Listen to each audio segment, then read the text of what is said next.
Good morning. Good morning. We have a Clubhouse Zoom going on today. Hey everybody. Let me see some faces. Hey, Courtney. Hey, Ava. Donna, where are you? There you are. Good morning.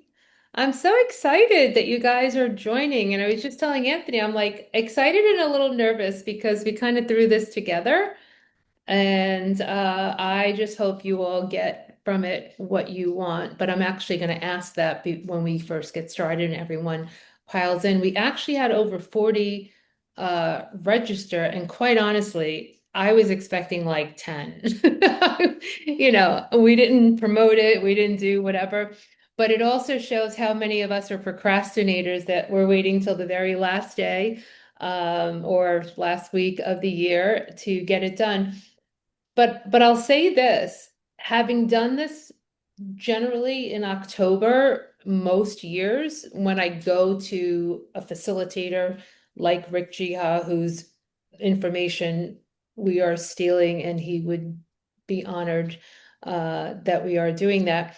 But when I've gone to these events that have been facilitated, they're generally in October because that's when you should be planning for the following year, right? Hey, Mia.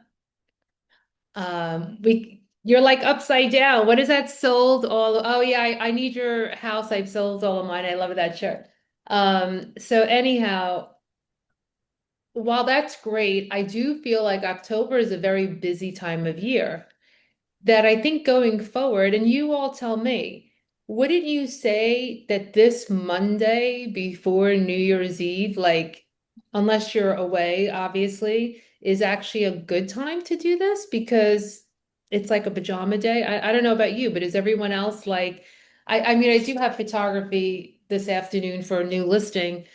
But that's only because we found them a house sooner than we thought. Whatever. But generally speaking, I'm thinking that this is a week that most people are off. Would you say that's true? Like you're trying to like stay away from clients if you could and just do stuff around the house, or is that not the case? I have a couple closings next week, and so I'm just kind of doing some final, making sure everybody's moved out, that kind of thing, Yeah. strategizing the actual move out, move in dates for Right. everybody. So, Busy work. yeah, Right? yeah. Yeah, but you're not necessarily, I mean, you certainly can be going on listing appointments.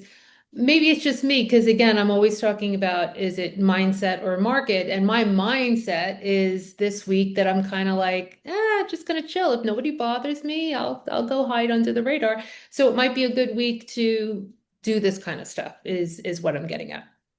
But Yeah, I've anyhow. been I've been doing all this like back office, like housekeeping stuff this week. Which is fantastic, fantastic. So I see more people coming in. If you could show your beautiful faces as well, I would really love that.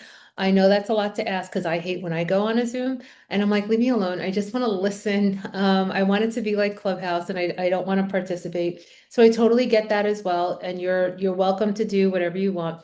I'm just assuming that if your video is on, you're wanting, it's almost like being on stage at Clubhouse. You're wanting to participate. And if it's not on, you want to just kind of be in the background and maybe chill, and that's okay as well.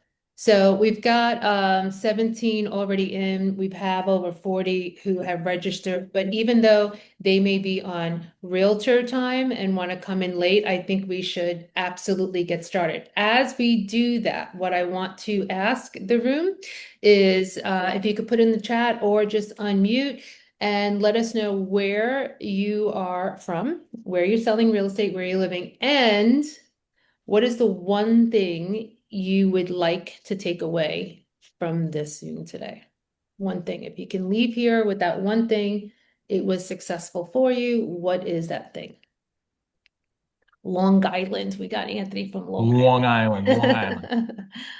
And I'll put in mine, Chester County. Oh, Anthony, can you put in that the life planning thing? Do you I have? did. I Great. did.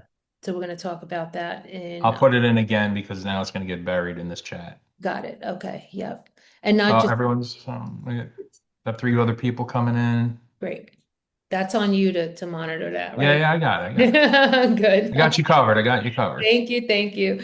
All right. So, well, I guess we'll wait for a few more to come in before I explain why the workbook cover says what it says. It's intentional. It wasn't purely my laziness that I didn't want to change the cover. I did it to honor Rick, but we'll talk about that in a moment. So let's see, what are some things? And again, you don't have to put it in the chat. You could just blurt it out if you like. What is something you expect to get? Fire on my feet, ready for the new year. That's awesome. Looking to go deeper because I know you always will. Oh, I hope so. I hope I bring it for you guys today. Getting myself ready for action. That's awesome. What does that mean? So have you been inactive that you need to be active now? Like, tell me a little bit about that. And again, you could just unmute.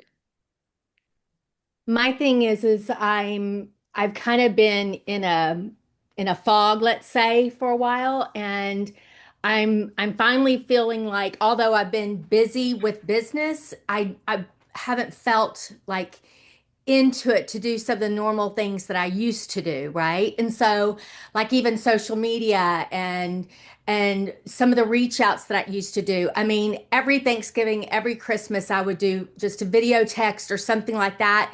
There's people that have closed this year that I haven't like acted on, right? It's just, it is what it is. And I'm not proud of it, but that's what I'm talking about is just Right. taking action. I feel like I'm out of the fog. And so, yeah, that's what I'm thinking. That's what Well, I'm I'm talking about. glad you're out of the fog. That's Thanks. awesome because, for some of us, especially this time of year, it certainly makes it challenging. Absolutely. All right. So, just as I thought, if there were 40 that registered, half would show up. And so we're at over the 20 mark. So I'm guessing we're good to get started and it's 11:04 anyhow. And poor Cindy thought it was tomorrow. And Jennifer can't find the link. So bear with me one moment. I hope Cindy's still going to make it, even though, um, Mia, I sent it to you this morning, right? Okay, here it is. So let me send this to Jennifer because you know me, I can't talk and type at the same time. And it's just like Jennifer Goodman to ask me that in a text 3 minutes after we get started, as if I can talk and type at the same time. Okay, so first off, let me explain why the workbook says 2023.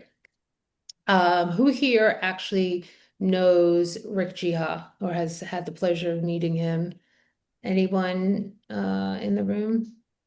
No, I can't see all the faces. I don't know how to make my boxes look like I could view everyone, but anyway, okay. So I'm going to assume that no one else here knows him. Well, he was I'm sorry, Iris.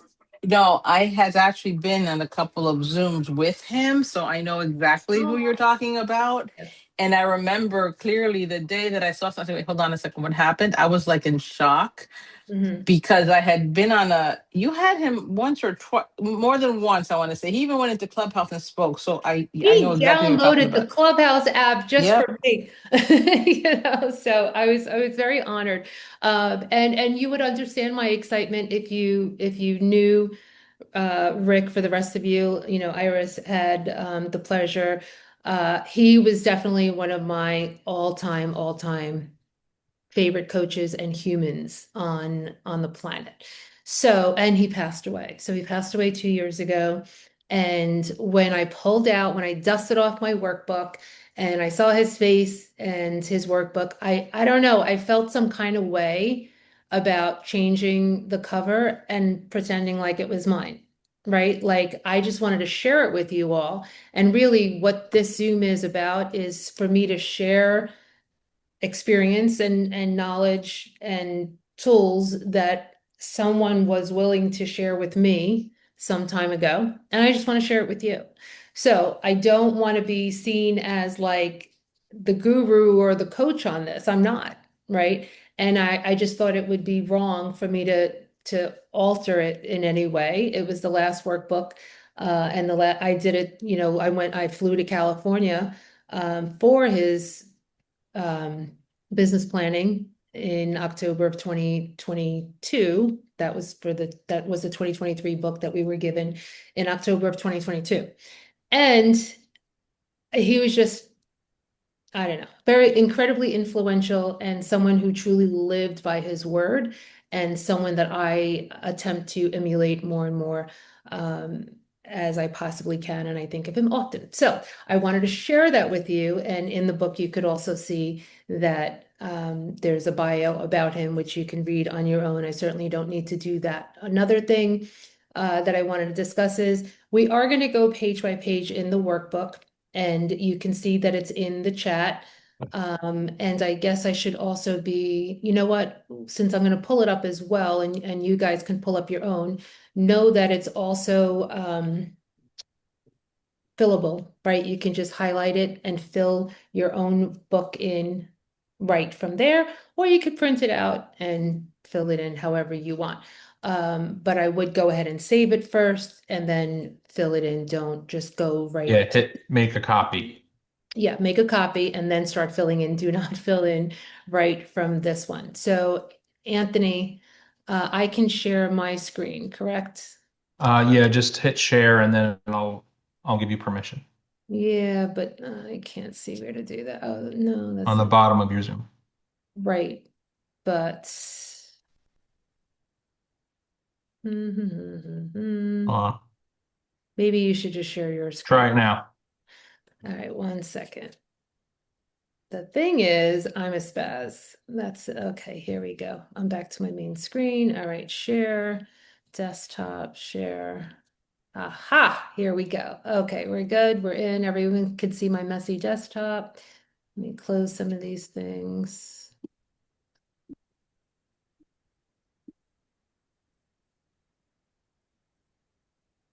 And I'm going to close the chat, allow whatever. I don't know what Zoom's asking me to do. Okay.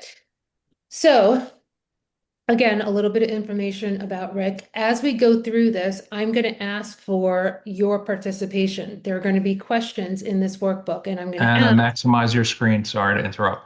Just minimize maximize your business planning workbook screen. like that. Yeah, there you go. Yay. Oh, that looks so pretty. So when we get to certain pages, I'm going to ask for you all to participate and answer some of these questions. And we're just going to do a couple of minutes on each page so that you get the gist of and can go back and fill in. The other hyperlink that Anthony provided is the life assessment, which also plays into this book. So a couple of things that really need to go into completing this workbook properly is the ability to actually know what it is that you want, right? And what is the true purpose of this all for you? And, like that big life dream, if you could understand that big life dream, then you can put in here what's most important to you. Okay. So what is modeling? Also, why I kept Rick's information on here is because this page, for me, speaks to who it is that I want to model. Modeling is the pathway to excellence. The movers and shakers of the world are often professional modelers, people who have mastered the art of learning everything they can by following other people's experiences rather than their own. So Rick was also a student of Tony Robbins, as have I been over the years. I'm not consistently in it anymore, but I also got, business coaching from Tony Robbins people, not him himself. I'm not that important. And so Rick also understood a lot of the same, mindset principles that were taught by Tony. And when I read this, and it asks to write down a name of a successful person who is a role model for you, someone you would like to emulate to achieve the same or greater success, because someone who leaves clues, I 1000% like the first and very short list of people in my life that I would say I want to emulate would absolutely be Rick Jiha for me. So I want you all to take a moment to consider who it is that you would want to emulate. And by all means, please feel free to unmute your mic and interrupt and stop me on any of these pages, because when I have this in full screen, I can't see you all, and I'm certainly don't even know how to access the chat in this moment. So asking me a question in the chat is not going to be helpful. Just unmute. We're all friends here. We all know each other from Clubhouse, and so don't be worried about it. Just unmute and ask your question. Yeah, if you want, Anna, if you want to see other people on the top of your screen, just look at view, and then you could see gallery or what other options there. No, I don't see that. I don't see view. Ah, whatever. They'll only It's at the distract top of the screen. the top of the screen. I do not see. Meeting, view, edit, window, help. No? Oh, on the left. I was looking at the right. So No, view. no. View of your Zoom app on your Zoom app. Okay, on the Zoom app. Top above your head. Zoom, mute, audio, stop. Where's view? On the very top. Don't worry about it. Yeah, right? I know. Who cares? At this point, Like Mr. Rogers' Neighborhood, if you Yeah, right. get to see us let's all. not worry about that. Okay. So the next page is about creativity. This one gets me all the time. You know, the creativity is fantastic and necessary, but if we try to put that ahead of following models, we get what we see there in the picture below, right? The models have to come first. And so modeling after others, modeling after a formula that already works. In this case, Rick was talking about the Millionaire Real Estate book, right? Not that he followed it to a T, nor did I, because I think to some level, some of the principles get a little lost. Anyone here read the Millionaire Real Estate book? The Gary Keller Red book? Yes. Yeah, awesome. Are you allowed to be a realtor if you haven't read it? I feel like, didn't they give them out in class? I don't even remember, but I read it several times in my first year or two. And again, to some degree, like there's some aspect of the book that I feel is a little bit flawed because he says that you should net, I think it was like 38 to 42%, and the average team leader at KW would tell you that they're lucky if they net 25%. Outside of that, though, again, modeling, right? There were a lot of parts in there that you know, a proven path, if you will. And so finding that proven path and emulating that, you know, this is not fraud in mimicking what has already worked. It is incredibly helpful rather than just trying to start with your creativity. The other aspect of this is who feels this way, that, you know, they've gotten comfortable in doing the same way and the same thing, and year over year, they get the same outcome. And it's just like getting to that next level, if you will, seems almost impossible. Anyone feeling that way? Nobody? Yeah, me. Me, Yeah, a lot of us, right? yeah.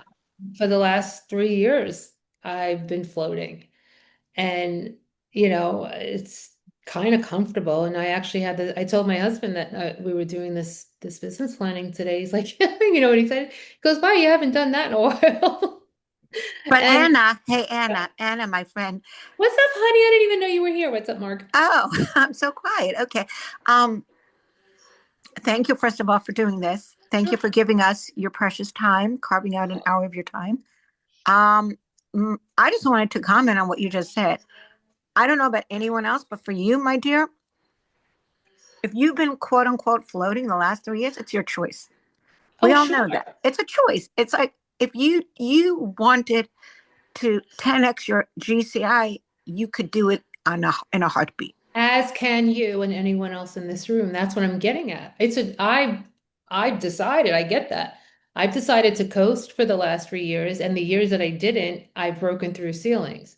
And so I'm just sharing with you all that yes, I'm guilty of doing that as well. And any of us will continue to hit that ceiling until we start adapting models. Right. And so that's why I'm saying, and why this part is important. We're going to get to what those models are and what you should follow. But we're just starting with the, like, you know, trying to help a little bit with mindset in that understand you could keep doing it the way you've been doing it and get the same result if you're okay with that. But if you want to actually break through that ceiling, you've got to change some things about your business. Make sense? So, some myths that we're telling ourselves. Margla, I'll use you as well right now. The comparison thing, right? And I appreciate you and I love you and I love that you have this idea of me, right? But only you have that. And saying, well, I can't do that, right? You could do that because and so, yeah, but I can't do that, right? And I would tell you that you're bullshitting yourself, right? Because and here's how I know as proof, because I was the person in the room a decade ago, 13 years ago, who looked at the other person instructing, and I came up with all the reasons why they can do it and I can't do it until I changed my belief system, right? So there's the myth and then there's the truth. Until you try, you can't possibly know what you can or can't do, right? Because at the end of the day, we all either think we can or think we can't, and creating our own belief, but it is an absolute myth.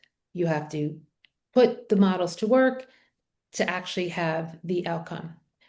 The other myth that we tell ourselves, it can't be done in my market, right? And we talk about this so often, and oh, how the market's changing, and oh. Yet I've seen realtors who made the most amount of money ever in the short sale market, in the REO market, right? Like when times were at their worst, they were not just surviving, they were thriving because they figured out, and we're going to also get into SWOT analysis and we're going to get into market shifts, and those pages are coming, right? But we want to just break down these myths and these truths. If you believe that, that will be your truth. But I'm here to tell you that it's never about the market. It can be done, but you need a new approach. Maybe how you're approaching the market, today's market, if you're still approaching it the way you did before. I'll give you another example real quick. I remember, I forget who it was in Clubhouse, and they might even be here on the Zoom right now, who was sharing, because we were talking about a shifting market and well, what are you doing? And she said, well, I just let my clients know that the average days on market is 40 to 50 days now, and it's going to take longer to sell their home. And I thought, well, yeah, the average days on market is 40 days. The market's telling you something. But it will only take you 40 days as well if you don't change anything about how you're doing this. So I pushed it one step further, basically, in that conversation, but I don't even remember what room it was or who it was that I was talking to, and basically just said that the numbers tell a story. And so what I always tell my clients is, I'm not here to dictate anything to you. I'm not here to tell you what to do and how to do it. And I laughingly tell them, my own kids don't listen to me. I don't need you to listen to me. I'm here to tell you a story. I'm going to tell you a story about numbers and data and stats and all this information that is happening in this market. And once we both understand that and collaborate, we can then come up with a strategic pricing strategy, right? That's going to get your home sold in much less time, for more money, with less aggravation and all those things. So what I'm saying is, I could allow the market to defeat me. I could tell the story to my clients like, look, hands up in the air. It's just going to take that long, right? That's just how it's going to have to be. And that would be a myth. Or I could explain to them that because we see that, and we also understand that in the last 30 days, this is what happened and this is what homes have sold for. Yet right now here today, there are 17 homes on market. And they have been trying to get that number on average for the last 30 days, and they're not succeeding. So we're going to actually dominate the market, not compete with them. We're not going to come on market and just compete with them. We're going to dominate the market and create right activity and multiple offers and all those things by the right pricing strategy. Does that make sense? Do we see where this is going? Yes. Yes. All right, awesome. All right, another myth. It's too risky, I'll lose my money. Who has felt that way, that they didn't want to invest money in figuring out something and getting to the next level on something? Nobody spends money to It figure can be a little, you don't want to Something. put money into, especially a new project, right? Like I've been thinking about doing postcards and I'm like, God, I just don't know. I mean, I don't know. Like I get postcards and I don't really notice them, right? So things like that, you especially in our business, you don't want to put money towards something that's not going to be beneficial. And what might be beneficial for one person may not be beneficial in your market. So, So what you want is a proven process. right, right. Okay, so who do we know in Clubhouse has proven that postcards work?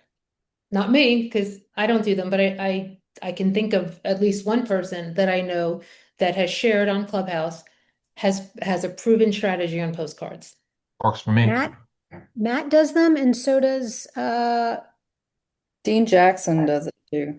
Okay, And and I was thinking of Andy. Megan, yeah, Megan Andy is does the it. other Andy does yeah. them too. Right, Andy. okay, right. Andy's Okay, everywhere. so now we're getting to the truth.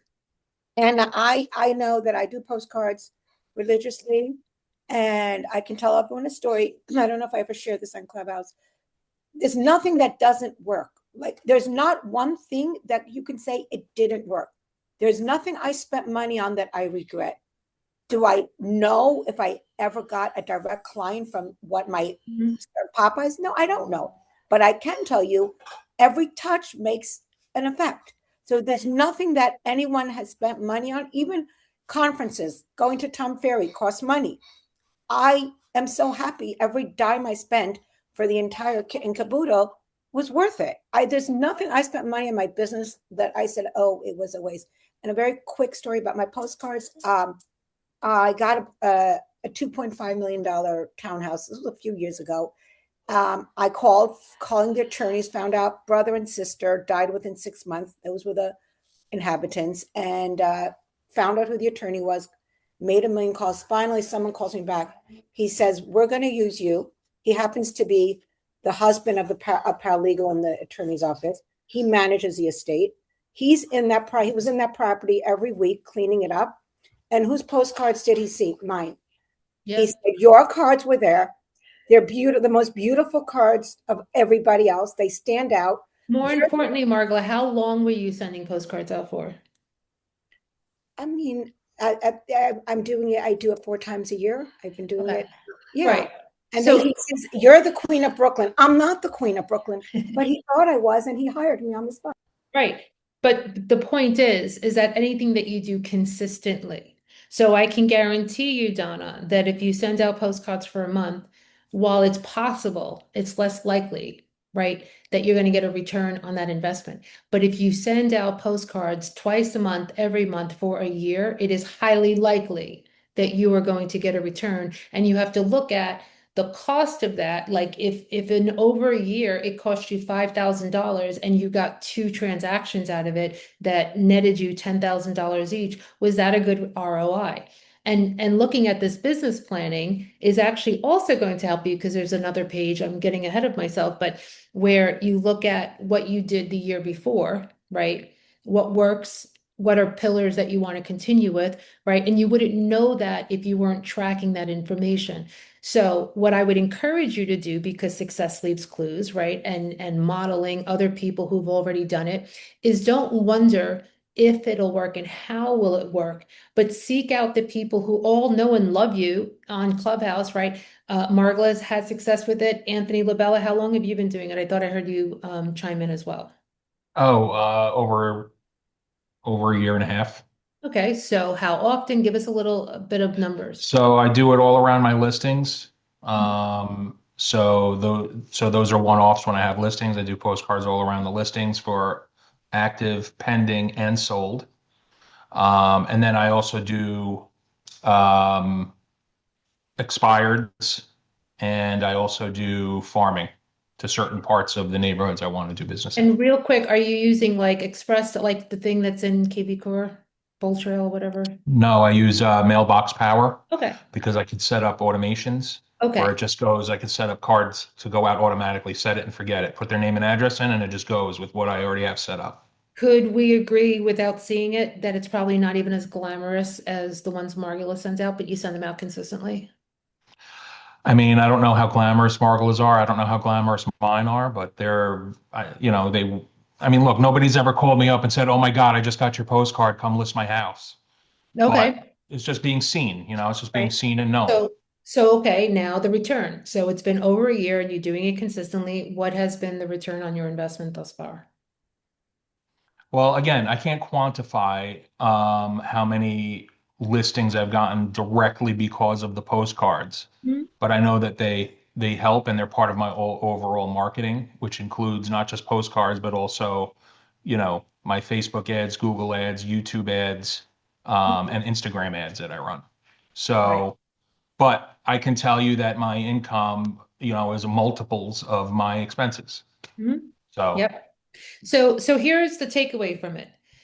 You really have to make a decision on what is the thing, because clearly I have found success in real estate and not being the postcard queen, right? I do it on occasion. I've had some luck with it. I quite honestly, when I do it, I'm like, I don't know why I don't do this all the time. I'm just not consistent in that thing, but I've had success with it, right? Enough, honestly, to say that it should be repeatable, but I don't run a team anymore. I don't have two assistants like I used to. Like, it's just something that's not on my radar. But when I did, and when I looked at where the business was coming from, it absolutely made sense to keep postcards on the list of things to continue to do.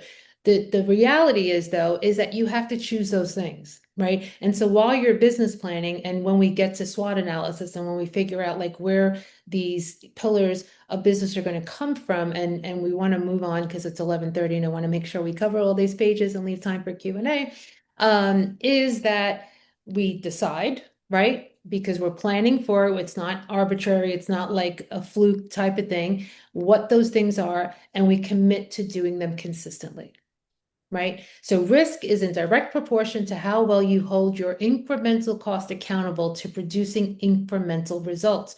So you're going to go back to it, right? And decide, is this working? Do I keep doing this? I will say though, with postcards, you cannot decide that in a month. You cannot decide that in a quarter. You have to give it at minimum a solid year.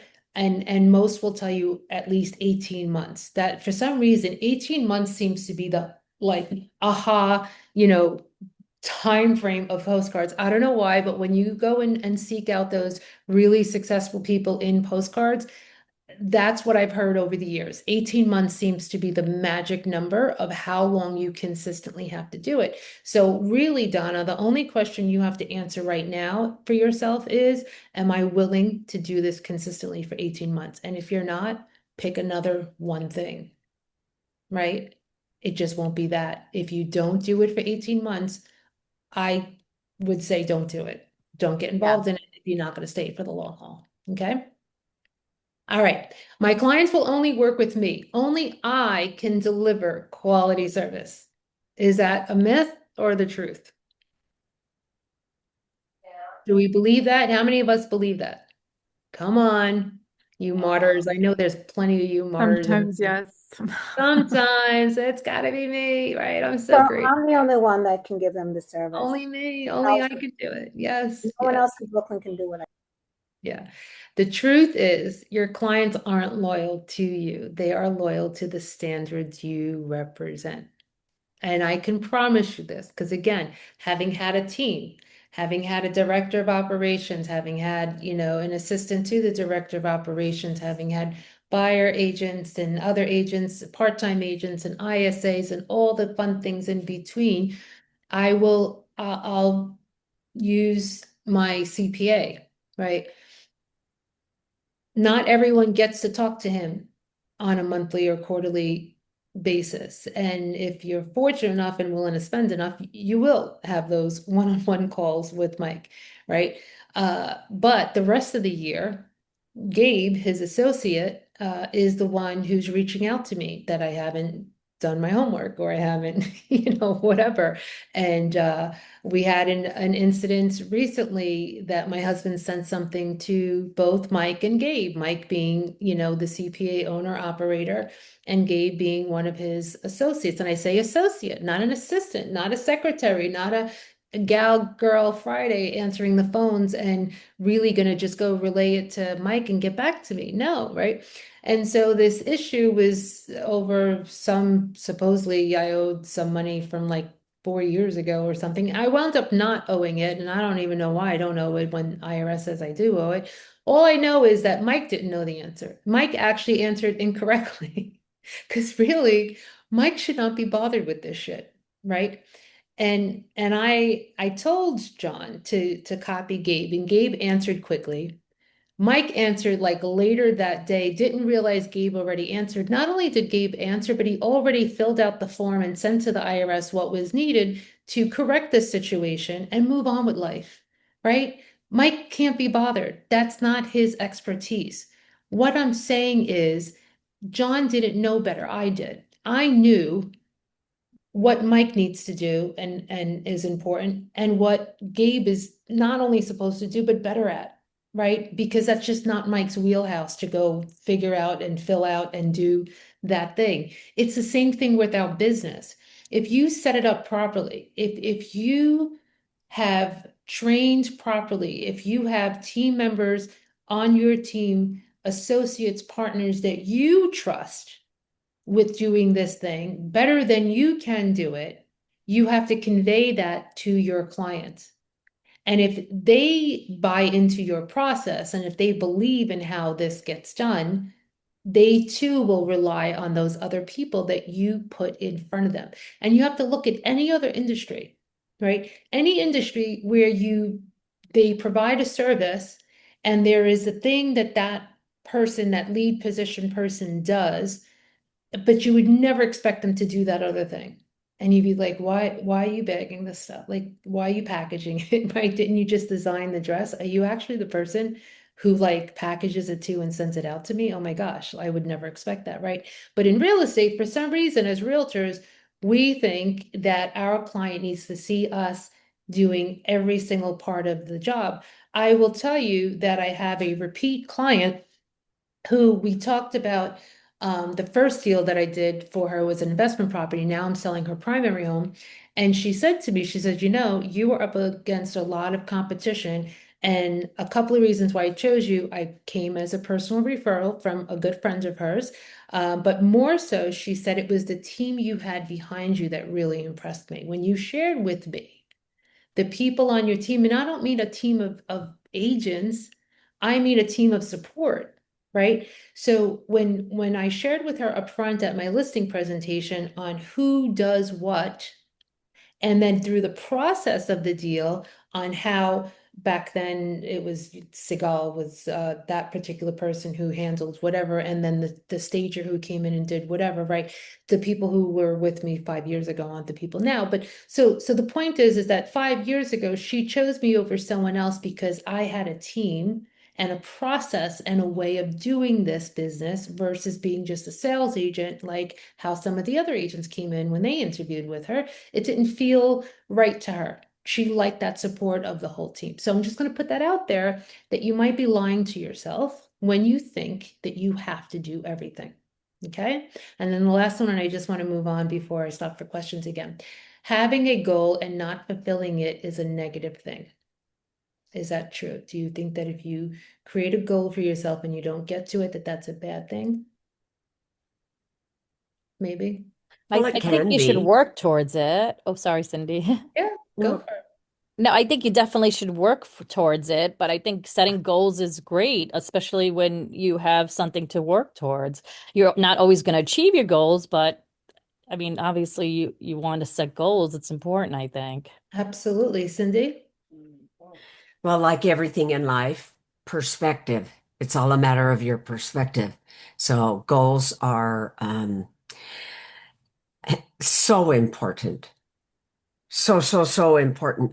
And I have been guilty of when I didn't reach the goal, really beating myself up, not feeling good about myself, and then actually just not making some goals for a while. So I've been through that cycle.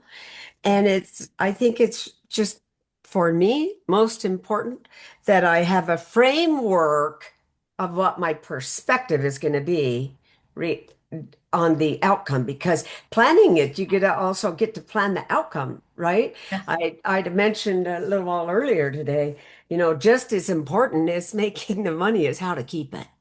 Oh, yes. Yes, which You is why know. I'm going to rely on you for another thing that I want to do is definitely a book club on. I don't know if you can see behind me, we were talking about tax-free wealth in Clubhouse this morning. I was like, oh yeah, it's been about 5 years, I think. I don't remember exactly since I first picked up that book. And I wasn't at the place that I am now, and I'm thinking I need to revisit that book. And actually implement. I've learned a few things and I know a couple of things, but I certainly need to go back, right? So, and with regards to goals, I'll say this, for those of you and most of us have read the MREA book. What does it say in the MREA book? And I haven't read that in 10 years and I still remember aim high, right? For those of you who remember, in the book, it will tell you to aim high. So when he was teaching his son how to shoot, right, and he was missing the mark, and he told him he had to actually aim a little higher to get to the mark. So the point is that goals and creating them and as astronomical as you can imagine them, right, is not a bad thing. The bad thing is writing, talking about them and then just putting them away, not doing anything with them. That's the negative thing. I mean, none of them are bad. That's the wrong choice of word. But the negative thing would be to have a goal and not actually try, right? So the goal is to write them down and actively work towards implementing them. Okay? Any questions so far? We're good? We love Rick for leaving this roadmap behind for us. I'm appreciating him immensely right now. Okay, so the 9 ways a millionaire real estate agent thinks. Think powered by a big why. So over the years, I'm sure you have all heard starting with why, and some people think it's such bullshit, right? This whole, oh my God, this big why and all of that. In reality, I'll be the first to tell you, I certainly kind of thought it was a little. Well, I started at KW, and for those of you who are with KW or know of their model, some people on the outside looking in might say it's a little cultish, would they not? And that's exactly what I thought. And they were all about this big why. And I remember coming home in my first month, saying to my husband, I was like, I don't know. I thought I joined, like, I thought I was selling real estate, but some of this stuff's like a little too much, right? But I bought it. I decided, well, I'm here. I mean, they must know something I don't know. And it was my first introduction to Tony Robbins. It was my introduction to the Big Why, the blank canvas, and creating your vision board. I mean, you can, but I was going to say, I wouldn't necessarily print out that page. I would actually go out and buy a vision board if I were you and start tacking onto there what that vision is for yourself for 2026. But starting with that big why, so that you can start out with having that purpose, a mission, right? Something that you're going to focus on, something that's going to bring you back. Because what I hear a lot, and we're all saying it in different words and ways, is that we are having a hard time staying focused. So this big why and this canvas and having this information and this purpose-driven way of doing this is what's going to help you stay focused throughout the year. Okay, so think big goals and big models. If you have big goals, then to reach them, you will inevitably begin a quest for big models. Likewise, big models will drive you forward towards the achievement of big goals.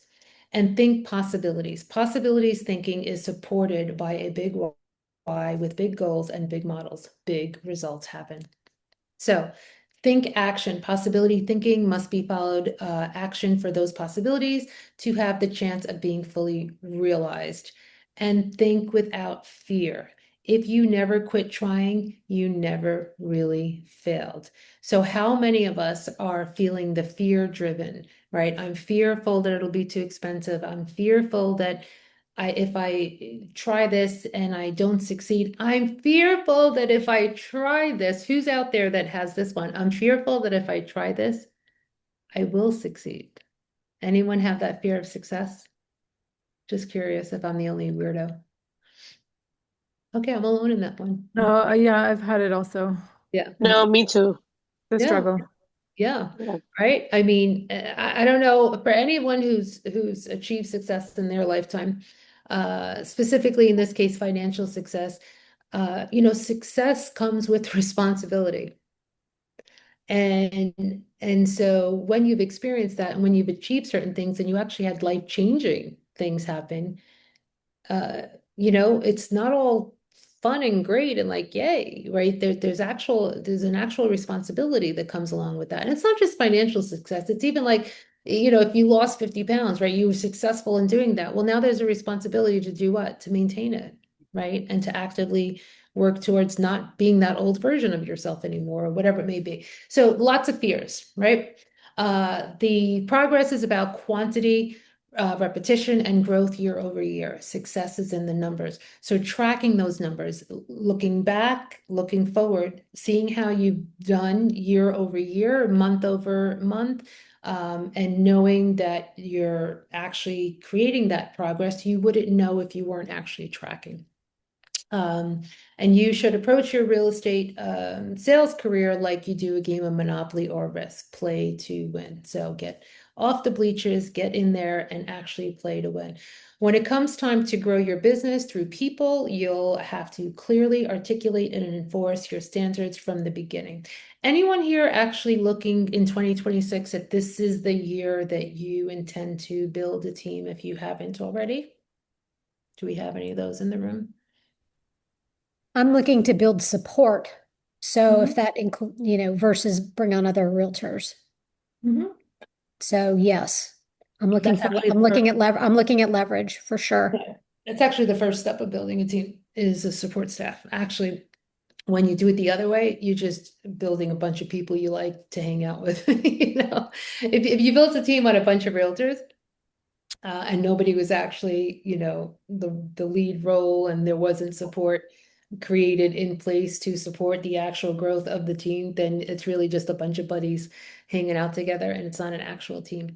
So top producing agents have a servant's heart. Service is the heart and soul of their business. So this is just some, feedback that came from actual successful realtors through the MREA book, things that they have shared in foundational and in supportive roles. Any questions so far before we move forward? Because here's where I need group participation to start answering some of these questions. So anything before we get into the strategic plan? We're good? All right. So to reach your goals and run your No, wait, I business. have a quick question. Yes, Fatima. Really, really quick. You said when you're talking to your, this is going back a little bit to the beginning, when you had said when you're doing your listing presentation and you tell your customer like you don't want to go along with the market, you want to dominate the market.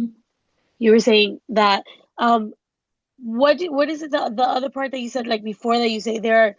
So you said there are 17 houses on the market, they're not selling, and then you said something else, and then that's the part that I Oh, days missed. on market. So I actually just had this conversation yesterday with the client.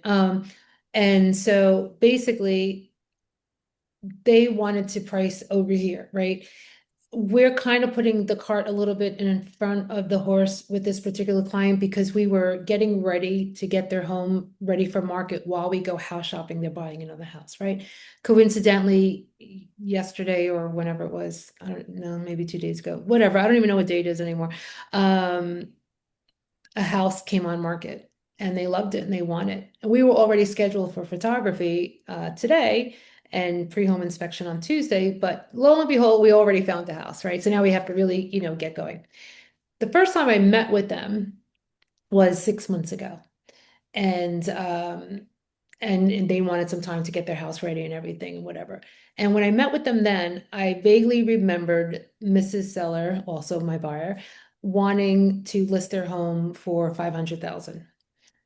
But they're in a school district that, just that same house over here would be, 600,000 or 700,000. But anyway, so I kept that in the back of my mind and I did my CMA with them and so let me get to the point. So we revisited the conversation yesterday. And in reality, the house is worth closer to 450 than it is 500. And so at this moment, there is about 14 homes on market. So I shared with them what we know to be true, what happened, what sold. This is what happened, what sold. And based on that information, your average price is somewhere around here. But here's what's happening, which is far more important than what happened. See, what happened is helpful for the appraiser, right? Because that's going to help him solidify his value and you based on what he knows and he's going to verify to the bank that the house is worth this much. What's happening though is that these 14 homes have sat on market and on average they've been sitting there for 30 days. That is a long time on market in Chester County. Not so long in that particular school district, but certainly too long in most school districts in Chester County. We're still in a very much seller's market. So what I said to them is you can come on market at 500,000 and you can sit right along with them and compete with them. Or you can come on market and dominate the market. Because while those are sitting there, I could also show you a handful of properties that went under contract quickly. And I called a couple of pending. So I also do a lot of homework before I have these conversations with my clients. And there was another one that is similar to theirs that was only on market for 3 days and sold for $10,000 over because the buyer agent was kind enough to tell me what it's actually going to sell for, right? So what do you think that house was doing? That house dominated the market. That house understood the market, didn't sit along with everyone else and then playing the roll down game. That one came on market and said, here's my price. And then they let the market actually bring the price up. Does that answer your question? I hope. Yes, it did. Thank you so much. So you could either dominate the market or compete with it. It is your choice, That Mr. was the word, compete Oh, I'm or sorry. I could have dominate. said all No, that. no, no, no. Ah, I'm glad that you told me the whole entire ah, thing because it made more sense. But thank you. yeah. And I'm actually going to take credit for that one. That might be an Annaism. I've been saying it for so long. I don't know though. I might have heard it somewhere else. I really don't know. So maybe I can't take credit for it. But I've been saying it for years to my clients. And it is their choice, by the way. If they wanted a list for 500, I would have done it. I would not have done a penny more though. That's my range, right? So I No, do. but the way you say it, it makes it made me, like, let's pretend like right now you're, Yeah. telling to me, like, it made me feel like, oh, wow, you're right. Like, do I really want to compete or I want to You dominate? could, right? Yeah, But you could, and you some have people want to. to compete and they will compete, and Yeah, and then you they're have gonna to give end up, them, yeah, you got yeah, to give them their right to do, it's their house. I Remember, like it. you're just here to help guide them. You're not here to dictate. You don't make choices for them. You're not the decision Exactly. maker. You're here to advise them. Be more like a CPA, right? Here are your choices. Listen, you could go put $30,000 in a whatever account, or you can pay that to the IRS. What do you want to do, right? He's not going to make me put an extra $30,000 in savings. He's just advising me that I should do that because otherwise I'm going to have to pay however much more to the IRS. All right, the choice I have to make. Okay, so here's where I want, and just, I'm not gonna call on anyone, just unmute and any one particular person answer any one of these questions because this is where you're gonna have to go back. You're either gonna print it or you're gonna copy it and it is fillable. You can actually click on here. Well, I can't on this one because this is the PDF. But you're gonna, and you're not going to copy it as a PDF. You're going to copy it in your own Google Drive, right? And when you do that, you can actually fill right into here, or you can print it out and fill it in. But what do I want to achieve in my business in 5 years? Has anyone thought of their 5-year plan? Can anyone think of their 5-year plan in this moment and say, I am certain that within 5 years, this is what I want to achieve? Anyone?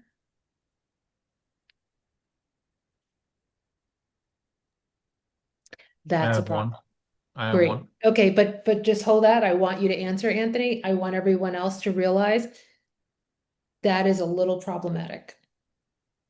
Because if you're not thinking about the 5-year plan in your business, you're not running a business. You're a salesperson. Maybe it's not a problem because we all break up into one of two categories in real estate. You either are a salesperson and that's okay, right? You sell a house, ring a bell, wash, rinse, repeat, get a trophy, win a trip to wherever. And that's okay. That is acting as a salesperson, or you're a business owner. If you're a business owner, you better be like tied into what this is for you in 5 years. So Anthony, go ahead. I want to build my business within 5 years to have a majority of the business be inbound referral business rather than outbound prospecting business. Excellent. And I will Excellent. always still prospect, but I want the majority to be inbound business. Fantastic. Very good. Perfect example. So why we're doing one answers for each question is because it's 11:52, right? And we're going to close out at 1 o'clock.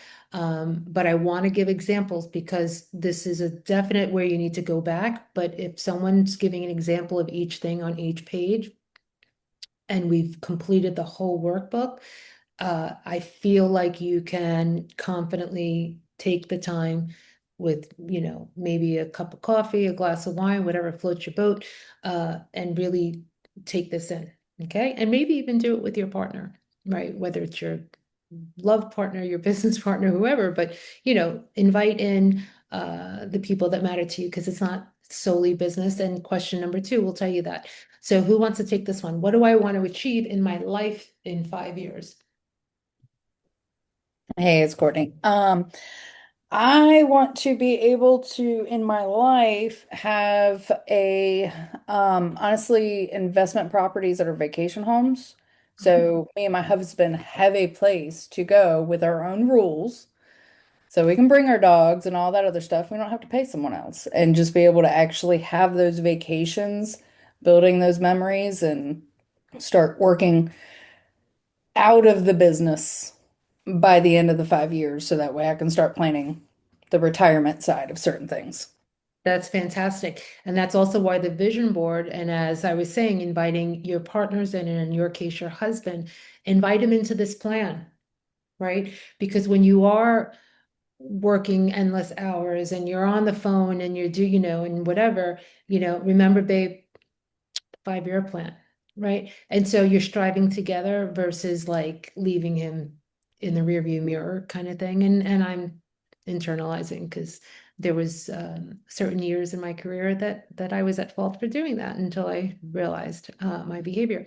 Anyway, yes, I could take blame. I recognize that I was more at fault back then when we were going through some issues. Anyway, so you'll also, I'm sure, over the 5 years that we've been in Clubhouse, right? You've heard me talk about things like in 5-year plans and whatever. This is where I got it from, guys, right? These weren't my own thoughts created out of midair. It's because I've been involved in these business plan workshops. What do I want to achieve in my business in 1 year? So we've got the long out thing, right? Now, in 1 year, in the year of 2026, by the end of that year, what will you be able to tell me you have accomplished? What do you want to achieve in business in 1 year? Anyone want to share? Good morning, everyone. It's Andrea Brucha. How's everyone? Hey, Andrea, doing good, honey. How are you? So I've hooked up with an agent in my office who is retiring out of the business. She's literally hand over her database to me. We have partnered on a couple of her listings that she just didn't basically handed over the listing paperwork and said, I want to be with my children, my grandchildren. And so my goal this year is to really hone down on her database because it's a hot mess. She basically gave me black and white marble books, like a stack this big. Wow. And I have been ripping each page and putting them in ChatGPT to organize the notes and find any numbers and names and organizing them.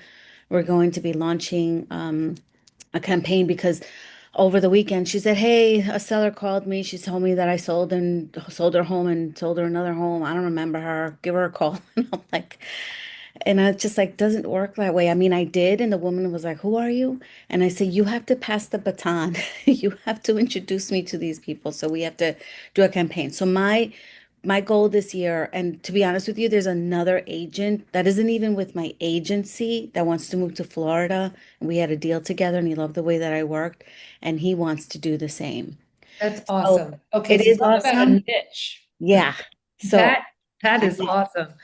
And this Couple is someone that isn't even in my company. He called Yeah. me and then he's like, "Hey, Andrea, I'm going to Florida. And honestly, to be honest with you, I don't trust anyone in my office.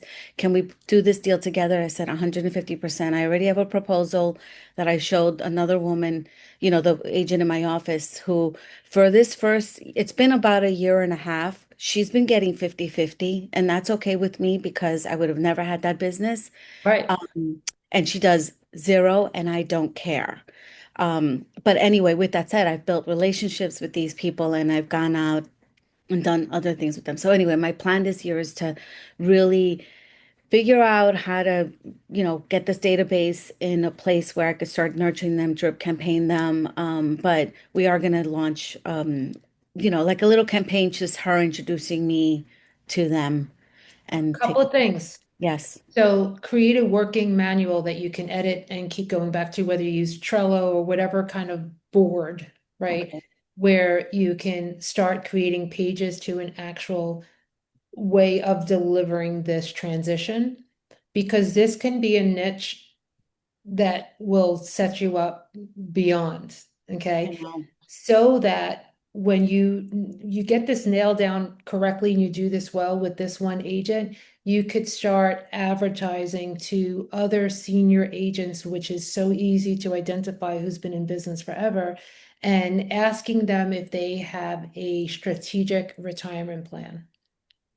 And Right. that your role in real estate is to help them identify that strategic retirement plan, that's your service. It's a service that you provide that helps them clean up their database, create, residual income for however many years, whatever plan, whatever process that you've created through this trial and error with this agent, you can actually, advertise it, market it, and that become your niche.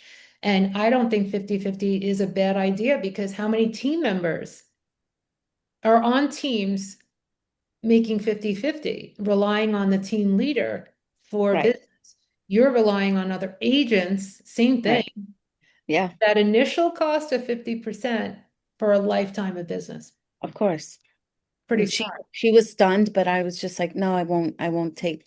That's the plan for the Mhm. next 2 years, and then we will revisit, but we're working on that.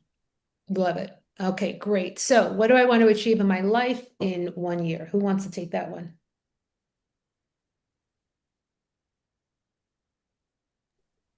I can do that. Good? Um, well, part of it I can control and part of it I can't. So, I've been taking care of my mother now for 5 years, and each year gets a little bit more extensive, I guess. Takes way more time than I think it's going to. And but my goal in business has always been to do one more transaction than I did the year before, which doesn't sound like a lot, because it's not. And for me, it's not a letdown, and I don't do well with the letdowns. So I've not done that, but I've at least stayed at the same number or better. So I would like to do better. And I'd also, when I make enough money to not only pay my real estate bills, but also my life bills, and have extra money, that's when I can put money back into this property. And for us, I have a long list of things that need to be done on this property. And at one time, I would have had no problem just calling up somebody, paying for it, and getting it done.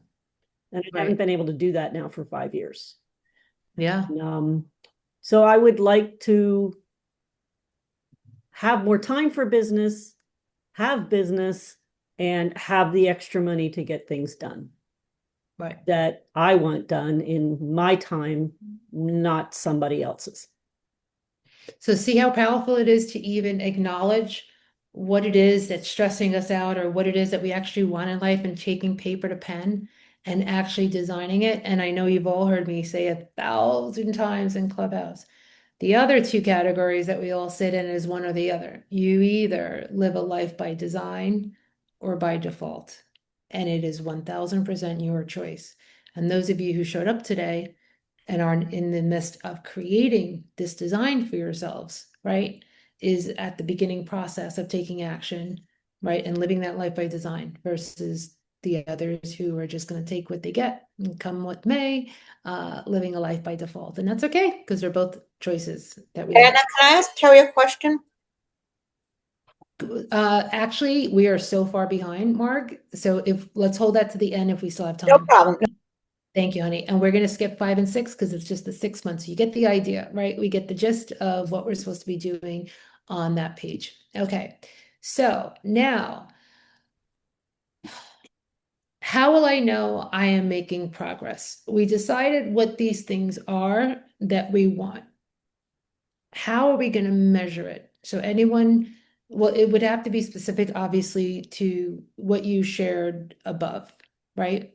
For what Terry just shared, right? Clearly, if she's allocated X amount of funds for this house project, right? She knows that she's on the right track, right? So for Fatima, wait, was it Fatima or Andrea? It was Andrea, right? Who is doing the retire with the transitioning retired agent, right? Yes, Andrea? ma'am. Yeah, okay. You know, how will I know I am making progress, right? Because you've got a transaction under your belt, you've made a connection, you've created a formula for her, you've cleaned up her CRM, right? Success leaves clues. So the point there is you've identified what it is that you want in the previous page, and now you're letting yourself know ahead of time. How do I know I'm making progress? If I'm looking to lose weight, I will get on a scale every week, and that will clearly tell me if I'm making progress, right? So identify what it is that will show you the progress that you're making. What is the biggest pain right now in my business? Right now, what is the thing that, is just like, I might leave real estate over this fucking thing that I need to get out of my life. Anyone have a pain point?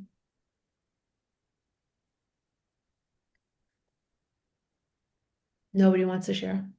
I can share. This is Monique. Hi guys. Yes. I'm in Montreal. I feel like my business is running, is doing well, but my biggest pain point is not knowing where my next deal is coming from. That's a great thing to write. You know, having predictability in an unpredictable market, right? So right here, we're just identifying. That's all that's happening here. And then we're going to get into more of that. And I'm going to keep watching the clocks to make sure that we can get to that. So recognizing that the stress of not knowing if I'm going to achieve X amount, if I'll do the same as I did last year, because that was good, or maybe, you know, wasn't good, or it's almost worse when you have a really good year, because January 1, I used to feel such a pit in my gut, and I felt unemployed all over again because I got accolades and acknowledgement for all this thing that happened in that year. And I'm like, oh my God, that leaves me to have to do it again or better. Right. And that's sickening almost.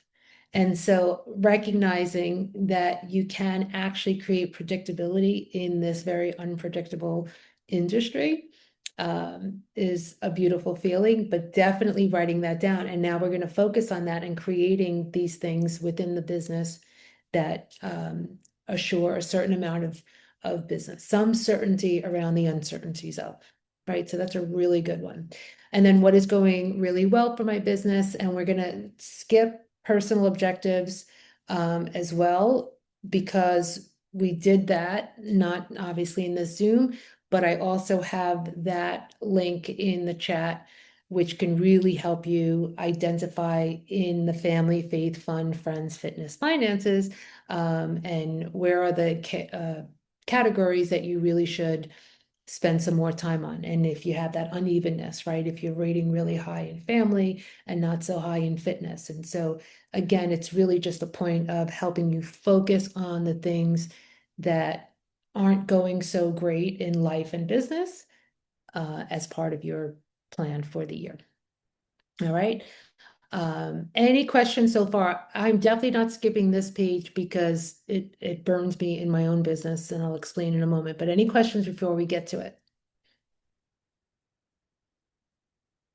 Okay. So I'm talking about the mission statement page, not the core values, not that that's not important. And that's just an activity that's personalized for yourself to literally write down all the words or phrases that describe the character traits you value the most, right? What are the things, integrity, honesty, whatever, right? All those things. And then as you're reading through that list, you're going to cross up the words one by one until you are left with the handful that you identify with most strongly. Like you're really trying to figure out you specifically, what are the things that make you who you are and stand out in business. So that's an activity you should absolutely do. The mission statement: why am I in business? What makes me unique? What do I want to be known for? And by answering these questions, right? And then it goes into, what do I intend to do better than everyone else? What do I want to accomplish in my business? And finalizing, my mission is to. Why this burns me is I never really took this seriously enough. And I felt like I knew what set me apart, but I never took the time to write it down, to express it, to make it part of the team culture. And I realized that I had these great large ideas about the impact that I wanted for my team and myself in the real estate industry that really had nothing to do with real estate. My tagline that was created after the fact, because I realized that that is what was wrong and I wasn't attracting the right agents that were on the same line with me, was ending teenage homelessness in this country, one home sale at a time. And clearly, I wasn't going to accomplish that simply by my sales. I was going to accomplish that by finding my tribe among agents across the country who together we would be able to do this. And in every sale that, every home that we sell, by contributing a small portion to the Covenant House in an effort to end this issue, this problem of teenage homelessness. So my point is that because I didn't take that seriously and I didn't articulate often and clearly to my team members, I was left very disappointed and let down and disconnected. Till at one point I just decided I don't really want a team anymore. It was exhausting, too much actual energy. And it wasn't really, when I looked at my ROI and, the financial return of it all, I'm like, it was probably another 100 grand a year or something, if that, honestly, that could have easily been created elsewhere without it having to do all that needed to be done in maintaining a team. So because of this business planning that I was doing so often year over year, I was able to actually look at that and go, you know what? This isn't working. And I need to do it some other way. So I encourage you to take each page seriously and come back to it often. And I'm actually considering doing a monthly check-in where we continue this Zoom on a monthly basis to talk about certain pages and see what we're struggling with and how we're doing and how we're measuring, just as a check-in. If you guys will tell me afterwards if you want to do that on a monthly basis, and we'll take a consensus and see if that's important enough to do. Okay, any questions so far? Good. All right. Another very important part of all of this is the SWOT analysis, and you're going to see several pages of it after this page. This page explains what a SWOT analysis is, and then you have several blank pages of a SWOT analysis for you to fill in and to come back to and redo over time. Because as you grow, these strengths and opportunities and threats and weaknesses will change, or you will have done something about it, right? Like what can you improve in your business? And maybe you hired a TC. And so that SWOT analysis that you did 6 months ago doesn't serve you anymore, right? Because you now have a new threat or weakness and a new opportunity. And so constantly revisiting your SWOT analysis. Has anyone done a SWOT analysis before? Is this like first time seeing it, or yeah, I get it?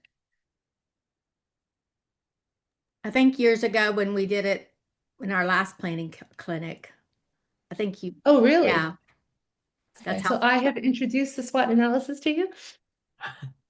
So I've never seen it that I recall. I love it. So, and Okay, it's really very simple, and I see how very powerful. right? I mean, Yeah, you how just powerful break it down. understanding Mhm. those four cores that really make all the difference. Right.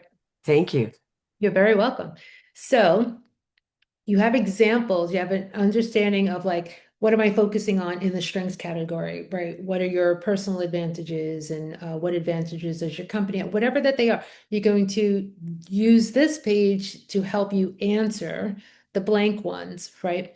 But it really is important to understand that if in these quadrants, you're spending a whole lot of time in your weakness, right? Or there is an external threat going on in the industry, let's say in your market and whatever, and you're not doing anything to address it, right? Without a SWOT analysis, you don't have a target. Without a SWOT analysis, you don't genuinely understand how you should spend your time all day and how someone else should spend their time all day and what you're going to leverage.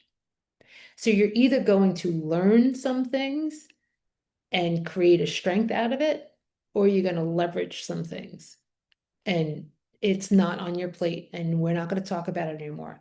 And never again will I have to hear from many of you say, I know I have to do video, but right? Because that's a type of talk that like I'm just not comfortable with anymore.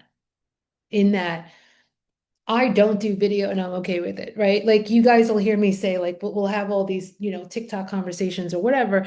And I'm like, yeah, I've just decided that's not important in my business. And you're all like, what do you mean? You have to do video. Everyone says you have to do, well, no, I don't have to do video. You have to do video because you've been brought into this belief that that's what you have to do. Maybe I'll do it in the future. Right now it doesn't serve me, so I don't need to do it. My point in sharing that with you and using that is really just as an example because I have done my SWOT analysis over the years. I understand what my strengths are. I understand what my weaknesses are. I understand, why I spent a few $1,000s to get a coach on, all things AI. Because I know that I'm not the person who's going to do the research to play around with it and figure it out on my own. I'm like, screw it. So I just paid someone to do it because I understand my SWOT analysis. So I will encourage you greatly to take these blank pages, several of them that you can name and date, over the course of a year and work on it. Work on the things that are your strengths, the things that are your weaknesses, understand what they are. The next is your 4 pillars of income. We all get business from somewhere, right? Andrea is now getting business from senior realtors who want to get out of business. That is one pillar. Monique has shared that consistency of, predictability is important. One way to create predictability is to really hone in on your 4 pillars of income. So that when you're not only relying on whatever that thing is, you have more predictability because income's coming from a lot more places than just one. So I would stop, but I can't stop right now because Anthony will yell at me. I'm not on even the page 20, right, Anthony? What page are we on? I don't even know. Which No, thank we're you. I doing really. fine. We're on 22. Oh, all You right. just Okay. I got, don't even. yeah, you Great. got five more pages. Yay. All right. So then let's take a minute because this is important. Who can easily say they have 4 pillars of income right now? Anyone? I'm just trying to nail down one. Are you Okay. talking about sources of income? No, no pillars of income. So sources of income, and that goes to like um Tom Wheelwright, and creating his is seven Right. sources of income. Four pillars of income is where does your business come from, Yeah, yeah. right? So social media, referral business, Zillow, whatever, right? Where Open are they? houses. Where do they come from? So does anyone have a consistent of four pillars of income? Yes. I have farming waterfront or lakefront properties, SOI, open houses, and referral. Fantastic. Can you identify like that how many deals came from each thing? I'm working on that for this year because I was just reflecting on where my pillars were, and it's the same as the previous year, but I'm wanting to introduce a couple more. I think um, the the largest amount is from open houses and how that trickled. So let me ask you a question. Let's say you said to me, I really have to do more video this year. Okay, I don't know that you ever said that, and maybe you did, maybe you didn't, but just hypothetically. And I went over your pillars with you and your number of transactions. And let's just hypothetically, we're just going to throw this out there. Let's say you did 15 transactions last year and 7 came from open houses. And 1, actually probably not even any, none came from social media. Okay, we'll give you 1. We'll give you 1. 1 came from social media, right? Should we be concerned that we haven't done enough video, or should we do more open houses? More open houses. Just saying, guys, I wanted to spell this notion that in real estate you must. Now, if you're doing video and you're doing it well, and some of you are, and by the way, guys, I'm not poo-pooing video. I'm using video because clearly I'm not the person who is striving in social media. I could say the same thing about postcards, right? I'm not the person who has consistently sent out postcards over the years. That's not my pillar. Neither one of those things are my pillars, right? But seniors and CCRCs and estate attorneys, right? They're my pillars. That's where my business comes from, not social media. Now, Can I ask if you a it is quick a question pillar, about that? yes. So when you're asking like where like, let's say you divide, right? And you see that you have five what do you call it, from open houses, 5 leads from open houses that generated a certain amount. And then you only have 1 from social media that made you close a deal that's even higher than those 5. What would you do? Would you double down on maybe social media, or would you still For continue? you, because I know you, I would absolutely double down on social media. You know why? Because you Well, are, not me. Not but me if it because was you, but hear me out. You have a passion for it. And I believe that passion will take you further in more instances than not. So even though one other thing is working really well, I wouldn't ignore it, right? If open houses were really working for me, I would just make sure that, you know what, if I did 5 transactions from open houses and I need to rely on, if not 7 or 8 from open houses this year, and I did 20 open houses last year, I'm going to make sure that on my business, I'm doing 30 no matter what. I'm still going to do video and I'm going to work on it, right? But I am ramping up my open houses because history has told me that that is where 25% of my business came from, or 50%, whatever it is, right?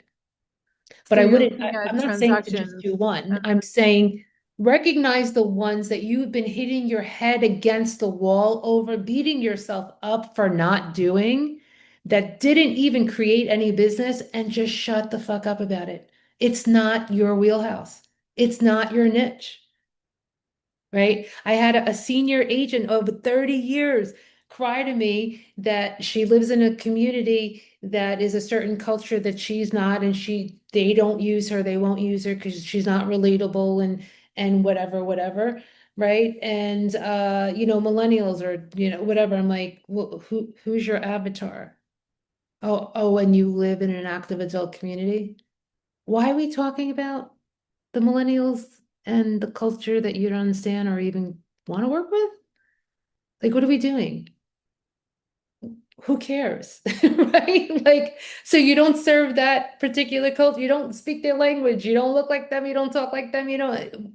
So, and you're 60 plus years old and you're worried about millennials texting? Who gives a shit? I don't remember the last time. Well, no, I actually closed like 3 transactions with millennials this year because now my kids, friends are buying and selling. But not my point. My point is focus on your pillars. What has been proven to work for you already? And capitalize on that, right? Compound that. Focus on that. Do not lose sight of that. If you're looking for predictability, you better know exactly what you did the year before and the year before that, right? Because most of us have been in business long enough to have a couple of years of past business.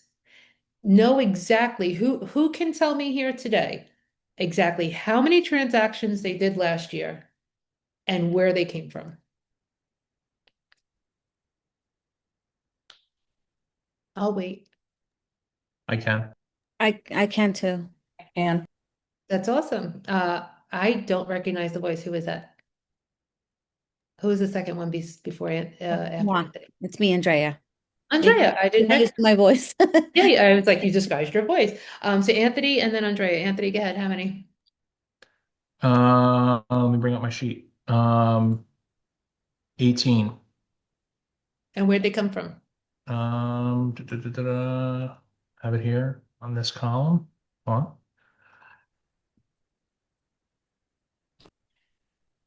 And where did they come from? Okay, count them up. 1, 2, 3, 4, 5, 6, 8 Sphere. 1, 2, paid marketing. 2 paid, go ahead. 8 And Sphere. then 1, 2, 4 from corporate referrals and 5 agent to agent referrals. Fantastic. Okay. So if I'm sitting down with Anthony one-on-one talking about this, obviously sphere of influence is the biggest bang, right? But we're not going to discount. We're not going to not have the paid for. We're not going to not do those things. But I would ask him, have you done a client appreciation party? So I will ask you right now, Anthony, have you done a client appreciation party? No, I have not. That's one of my to-do list. Right. Now, someone else who told me that, of 18 transactions, that 9 came from Zillow. This poor guy doesn't have time for client appreciation parties. And if that's going to continue to be one of their strong pillars of business, yeah, they should do one, but like, is it the end of no, but for you, Anthony, that is a strength. You've only been in business 4 years, going on 5 now, right? This is your 5th year? Yeah, starting my 5th.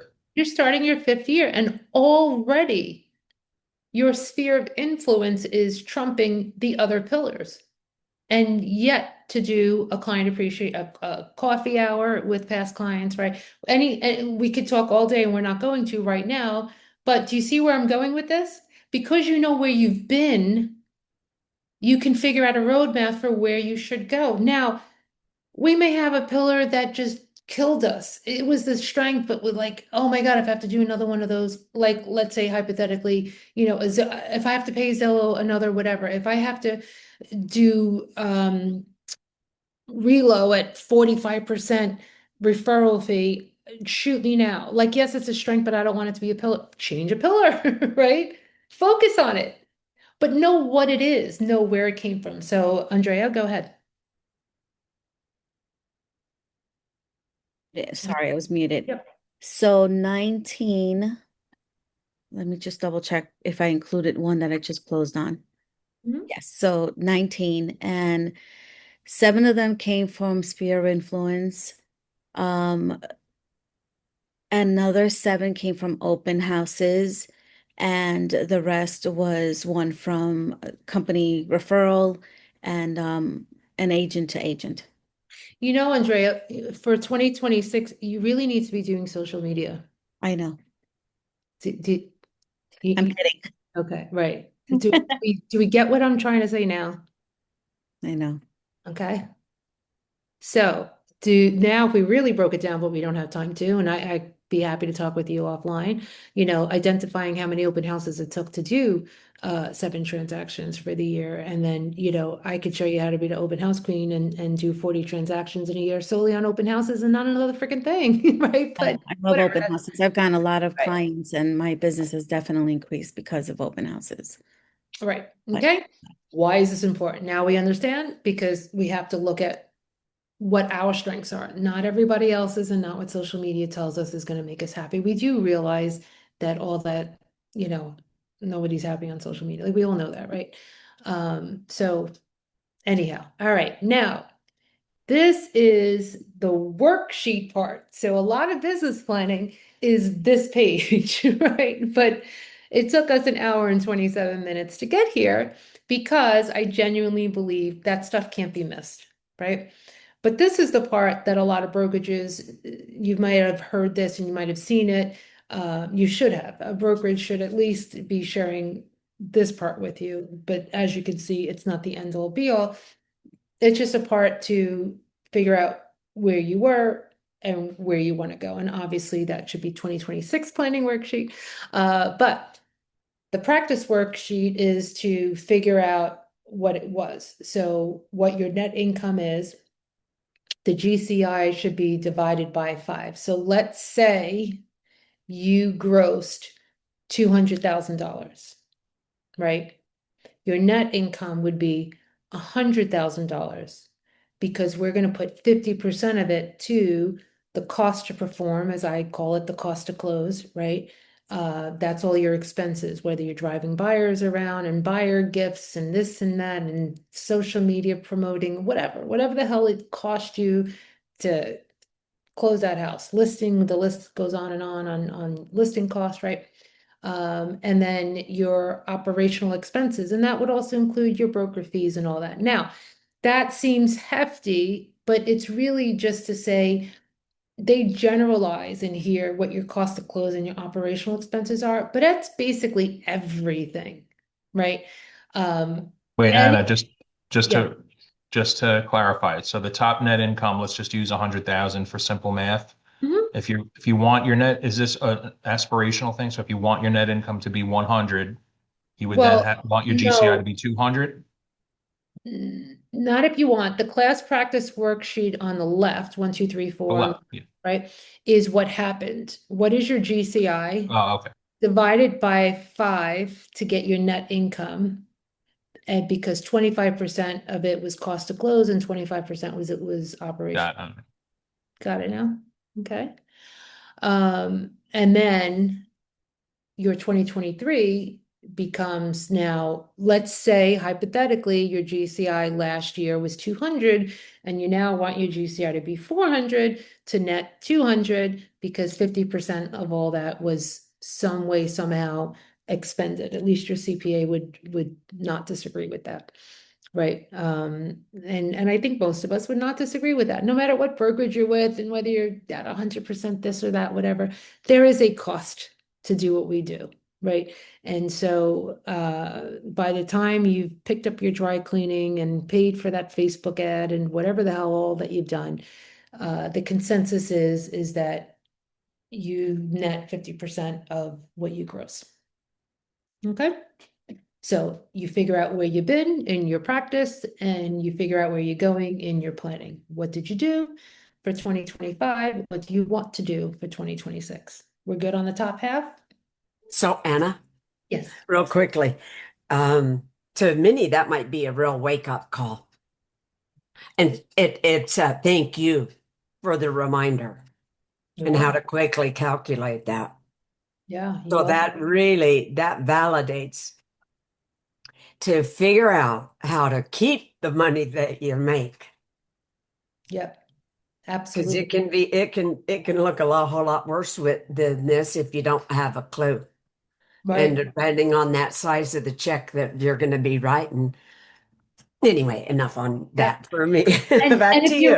thank you. And if you're on a team, that's already taken out, right? So your GCI is close to your net, unless it isn't and your team works, however, I don't know, right? But you should know.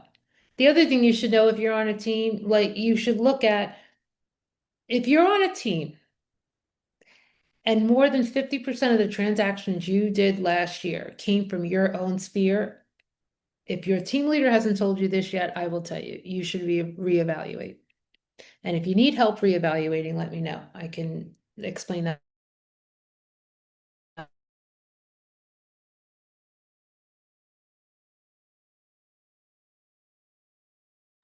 Did we just lose Anna? We lost her.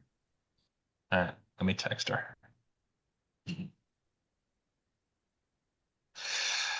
Uh,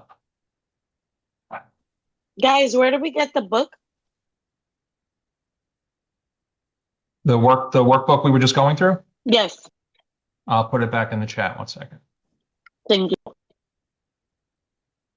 So it's in like 3 sections, Anthony.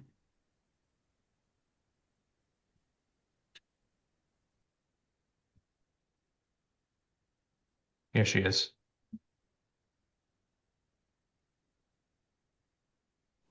Can you hear me?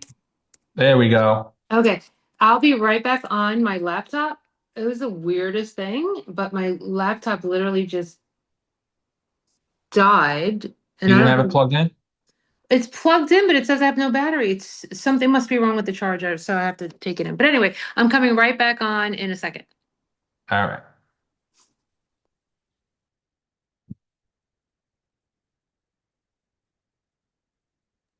Carrie, are you still on? I wanted to ask you something. Who, Yeah, Margola? I am. Carrie's still on? I wanted to ask her something while we're waiting for Anna. I'm on. Shoot, go ahead. Hey, Terry. So you mentioned briefly about your property and you weren't able the last 5 years to put the money in and you're hoping to do that. My question, and you also discussed about caring for your mom.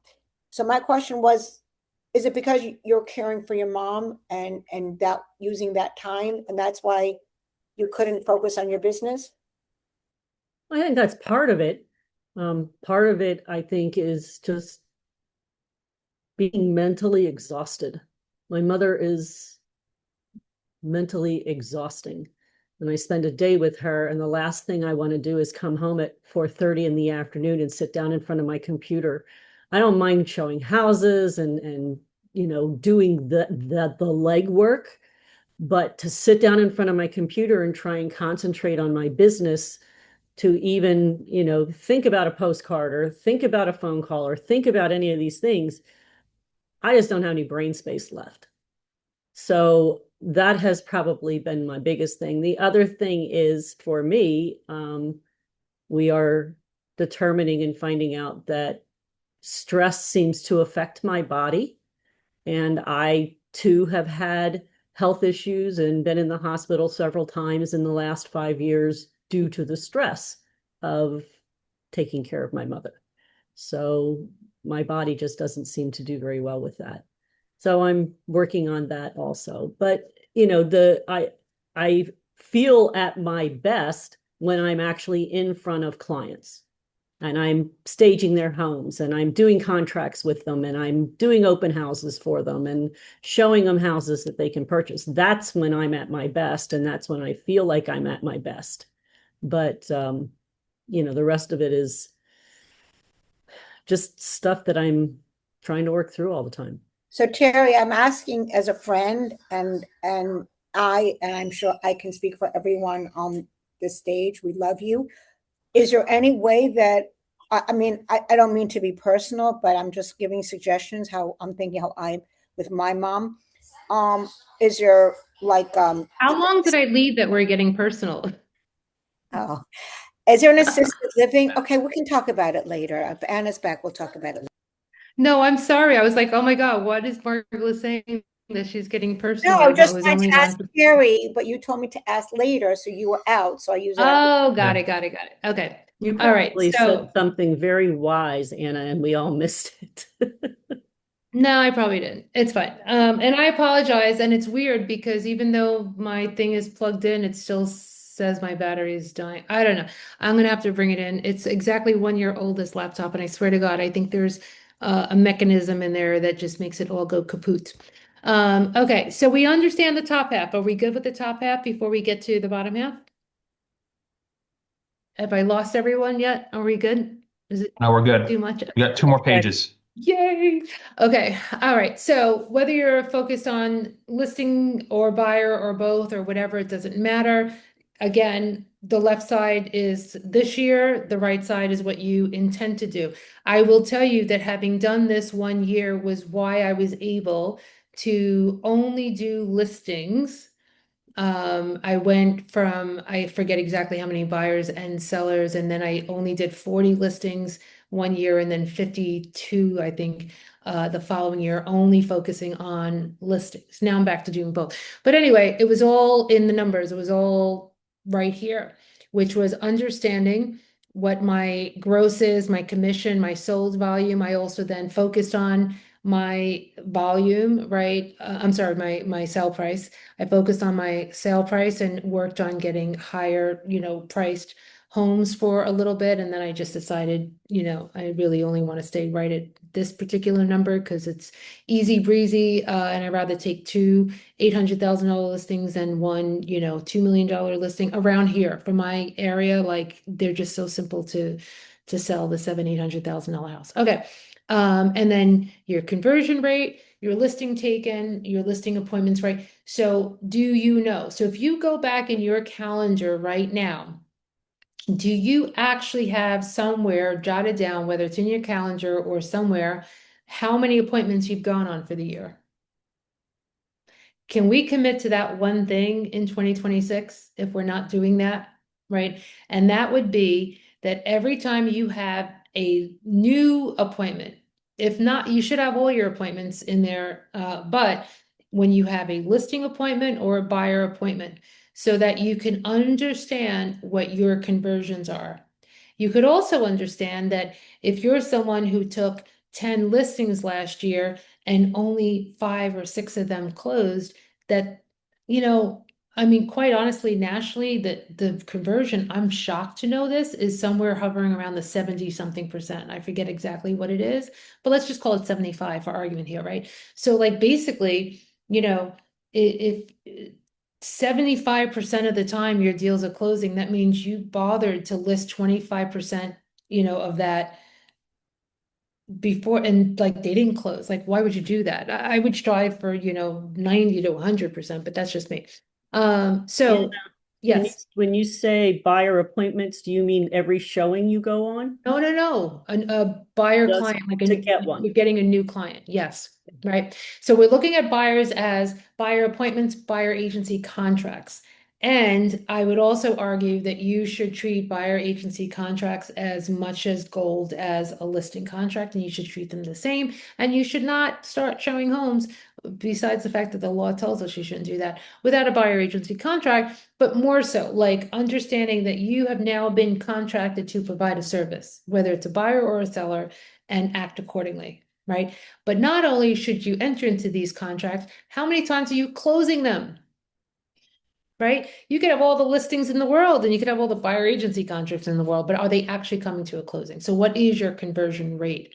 So identifying what that is for the current year, and then identifying based on that, now we know, well, I want to do whatever, double the GCI, I know where I need to double. But like I said, 1 year I went from doing listings and buyers, and then the next year in planning my work, I said, okay, now I want to do, twice as many transactions, but only focusing on listings, whatever it may be, right? All I'm saying is you have to come to figure that out, whatever that is that you want.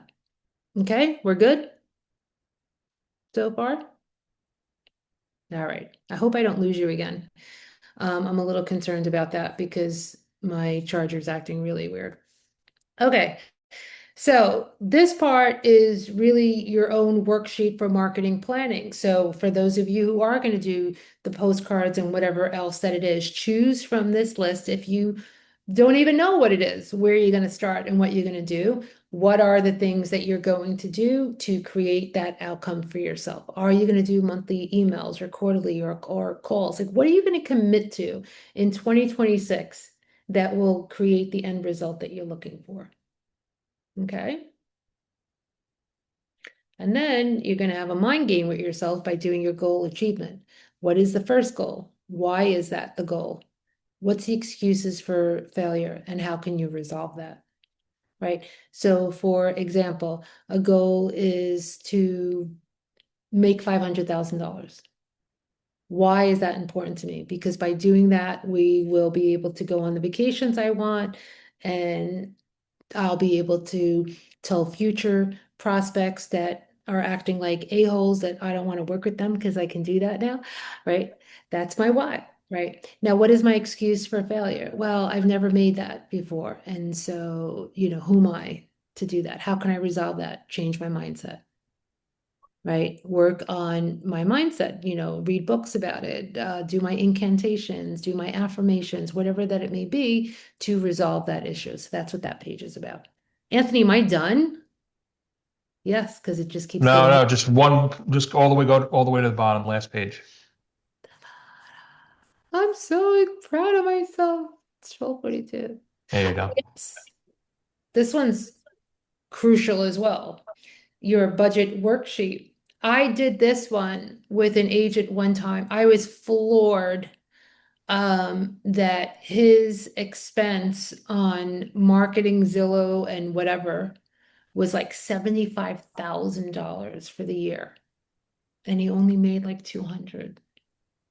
And he thought that was good. I mean, I don't know.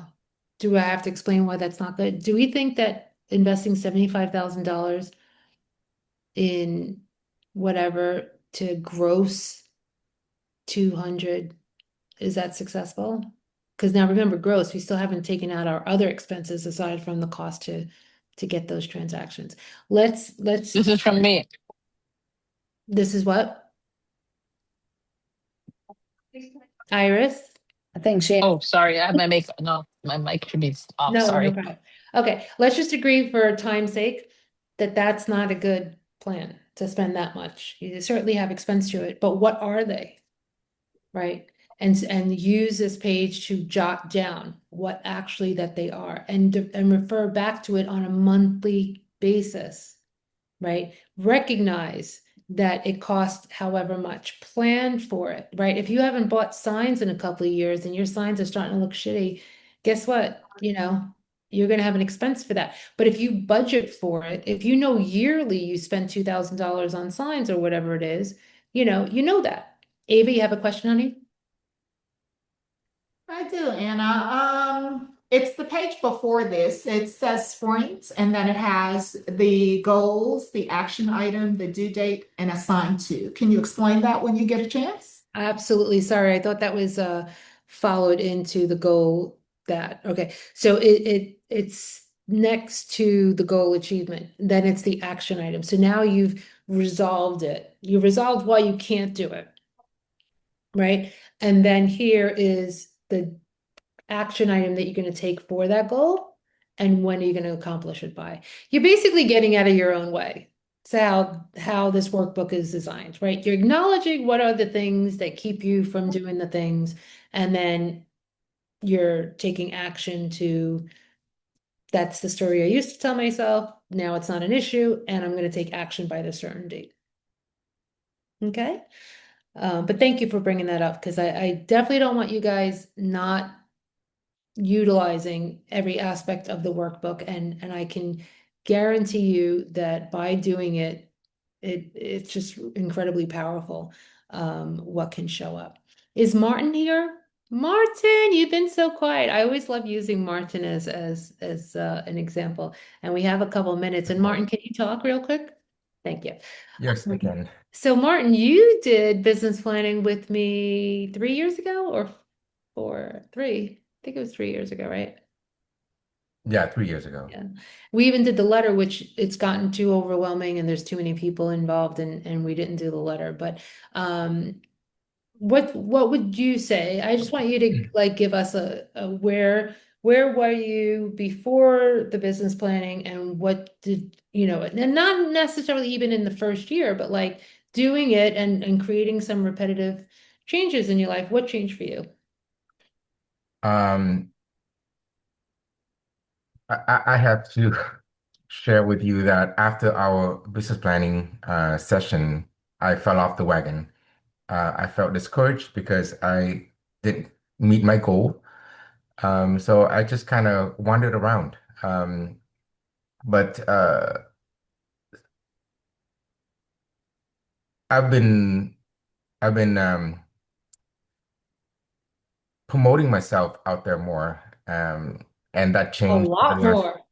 I love it. I love seeing it. year. Mhm. But I still need to go back to this business planning to focus on. I mean, throughout the session, I see that I've missed out a lot. And what am I supposed to do for my business? I realize I'm a salesperson because that's what I've been trying to chase after, transaction, but no goal. Um, Being out there give me more business, but still, as you said, beginning of the year now, I'm feeling like I have to restart all over, and I have no goal. Just chasing after what I did last year. So I need to refocus on that. That's wonderful. And that's great because it's all progress, incremental progress for all of us, right? And just remembering where you were floundering. And I do actually remember that as well. And then you kind of fell off. You're like, this is just too much, right? And then you're like, okay, let me get back on here. Let me take some action and do some things. And it was really beautiful to watch, honestly, right? And so I wasn't sure if you were here because I'm not good at looking at where everybody is and whatever. And so I'm glad that you made it here today because doing it one time, doing business planning one time can only get you so far. Coming back year over year and doing it often is definitely the secret to success. All right, we got 12 minutes left. Margaret, I see your hand is raised. What's up, honey? Yeah, I was just going to comment, which based on what Martin just said, he said he quote unquote fell off the wagon because he got discouraged because he didn't meet his goal. So that's why I'm thinking, is it a good thing to set goals if people are going to get discouraged? And that's what I'm struggling with. Personally, I think it's a great thing not only to create goals, but to create very high goals. That's me personally. I think if we had time and Martin would break it down even more, I think it was the stories he's telling himself about himself that until he resolved them, and kind of got out there and started playing the field rather than being a spectator is when things really changed for him. But then we would be getting into a night room and getting all analytical and Okay, what we'll do have it in you. one of your night rooms. Yeah, Thanks. we don't want to do a night room. We don't have time for that. But yes, I would say absolutely set a goal because remember, not doing anything is the negative. Working towards your goal and getting to some portion of it and bettering yourself from where you were the year before is an absolute positive. It's an absolute positive, and it all comes from consistent incremental things that we do to change a behavior. That's all that it is. And I wanted to share this because I said it in the room this morning for those of you who weren't there. I want you to also focus on in 2026, not simply changing habits, because we all have these New Year's resolutions, and we are now going to start doing this, right? We're going to go back to the gym. We're going to start the gym. We're going to start the diet. We're going to start lead generating.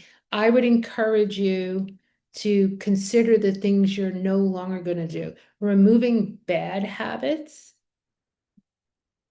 is probably even more important than creating new good habits. Like for me, to give an understanding, in February of this year, I quit smoking. Right? It was a stupid thing, horrible habit. And to remove that from my life, it wasn't serving me. It was the dumbest thing I can consider and have done for a few years. After having quit for 20 years, I had quit for 20 years, went back to it like 6 years ago. I think it was 7 years, I don't know, whenever that it was. And I was like this, and every time I was just like, this is the stupidest freaking thing. And then just one morning I woke up and decided this is no longer going to be my habit. And so I would encourage you to look at the bad habits that we also have, that are weighing us down, probably even more so than good habits that we can start creating. Like, again, like I'm no longer going to drink soda or whatever. I don't drink soda. I'm just trying to help you, understand what I mean by getting rid of a bad habit could be as powerful as creating a new good habit. All right, that is all I have, and we have 9 minutes left, so I'm going to leave it to Q&A, right? I am done, Anthony. Am I done? That's exhausting. It's so much harder on video than it is on your phone. Okay, so what do we have? What questions do we have before we close out for today? Not really a question, but I think I've been like Martin too, where I have in the past, I would set this huge lofty goal and not reach it and just feel so bad about myself that it was hard to get past that. And, my goals started getting smaller and smaller till now it's like, okay, I just want to do one more transaction than last year because, that'd be great. That's where that came from. Okay. All right. I was wondering how like that. Okay. That's how it started. I mean, honestly, it just got to the point that I just couldn't feel good about myself in any way, shape, or form. And I thought, if I just do one more, just one. All right. So I think what is missing for you is the why. Yeah, I would agree with that. I would go back to the page on the big why. And the reason why is I would equate that to for several years now, I just need to lose 20 pounds. And it was just and year over year, and Ben and Jerry's over Ben and Jerry's, I could not understand why it was not happening for me. And I, now can say that I've been way more successful in my weight loss journey. And I can't remember the last time I had sugar. In fact, a client, 2 days ago, gave me a box of like these imported beautiful chocolates because I love chocolate. And I gave it to Michael. I re-gifted it because he was going to a friend's party. And I had him take it with him. How it made it home, the drive home, I still don't know because the old me would have ripped into that and then had a cigarette. And that would have been life, right? So, but understanding why these things are now important for me, right? So, I share the story where a few years ago, and I hate like saying because it's like so awkward, but when let's just say when I grossed a significant amount of money, because I don't even know why it still bothers me to even like talk about it, but when I grossed a significant amount of money, I was like, oh my God, never in my life, like never, right? And I had that goal and it was kind of sitting there in the background. But then when I understood what the goal meant for me, right? And it had nothing to do with money. It all had to do with being my mother's daughter and her legacy and then my legacy. It was bigger. Like, if I'm being really honest, we're all friends here. Like, there's a lot of love here, right? I might have even gotten high when I figured out my big why that time. I'm not sure. I'm not really one to participate in, recreational anything, but if memory serves me right, I'm pretty sure I was high when I wrote my big why that last time a few years ago. Not proud of that, but I'm going to share it with you anyway.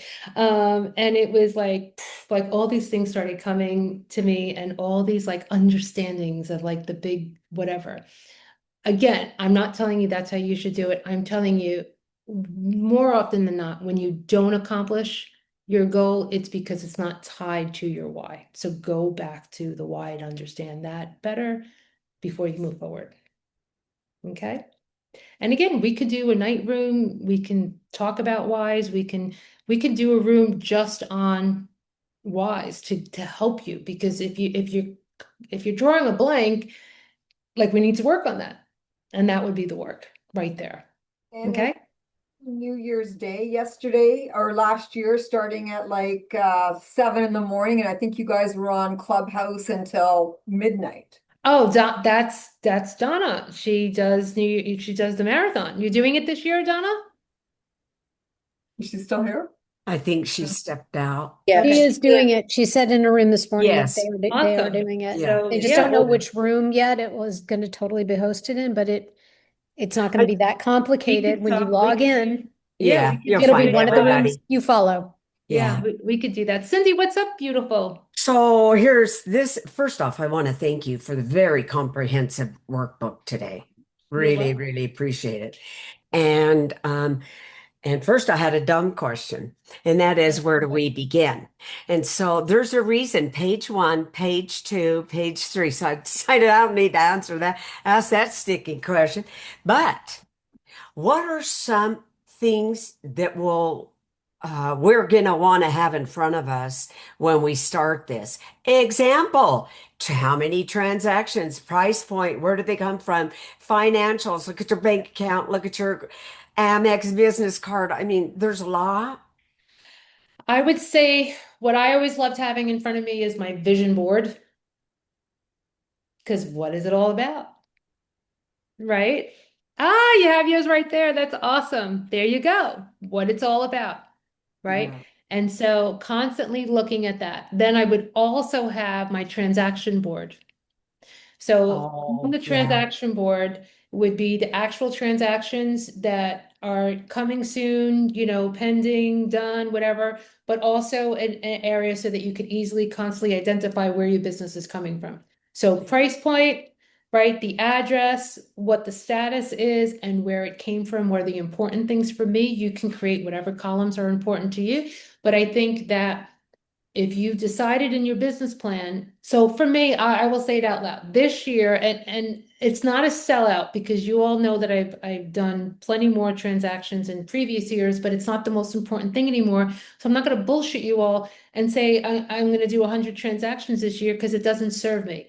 For me personally, what serves me is 25 transactions because it also gives me icon status. I also get stock reward, yada, yada, whatever. It's what serves me. That's what I need. And I've actually recently had these conversations with my husband. Do we need more? Right? Is this good? Is what I'm doing like making our goals and creating our trips to Italy and doing that? Yes, it is. So 25 transactions it will be for 2026. I fell short because I actually didn't do business planning last year. I only did 21 transactions in 2025, right?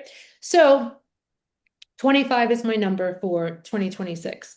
And now identifying that, having the board up and writing it down. And then there's also going to be the board for prospects because you don't only want to know what you've done and doing, but what you have potential to do.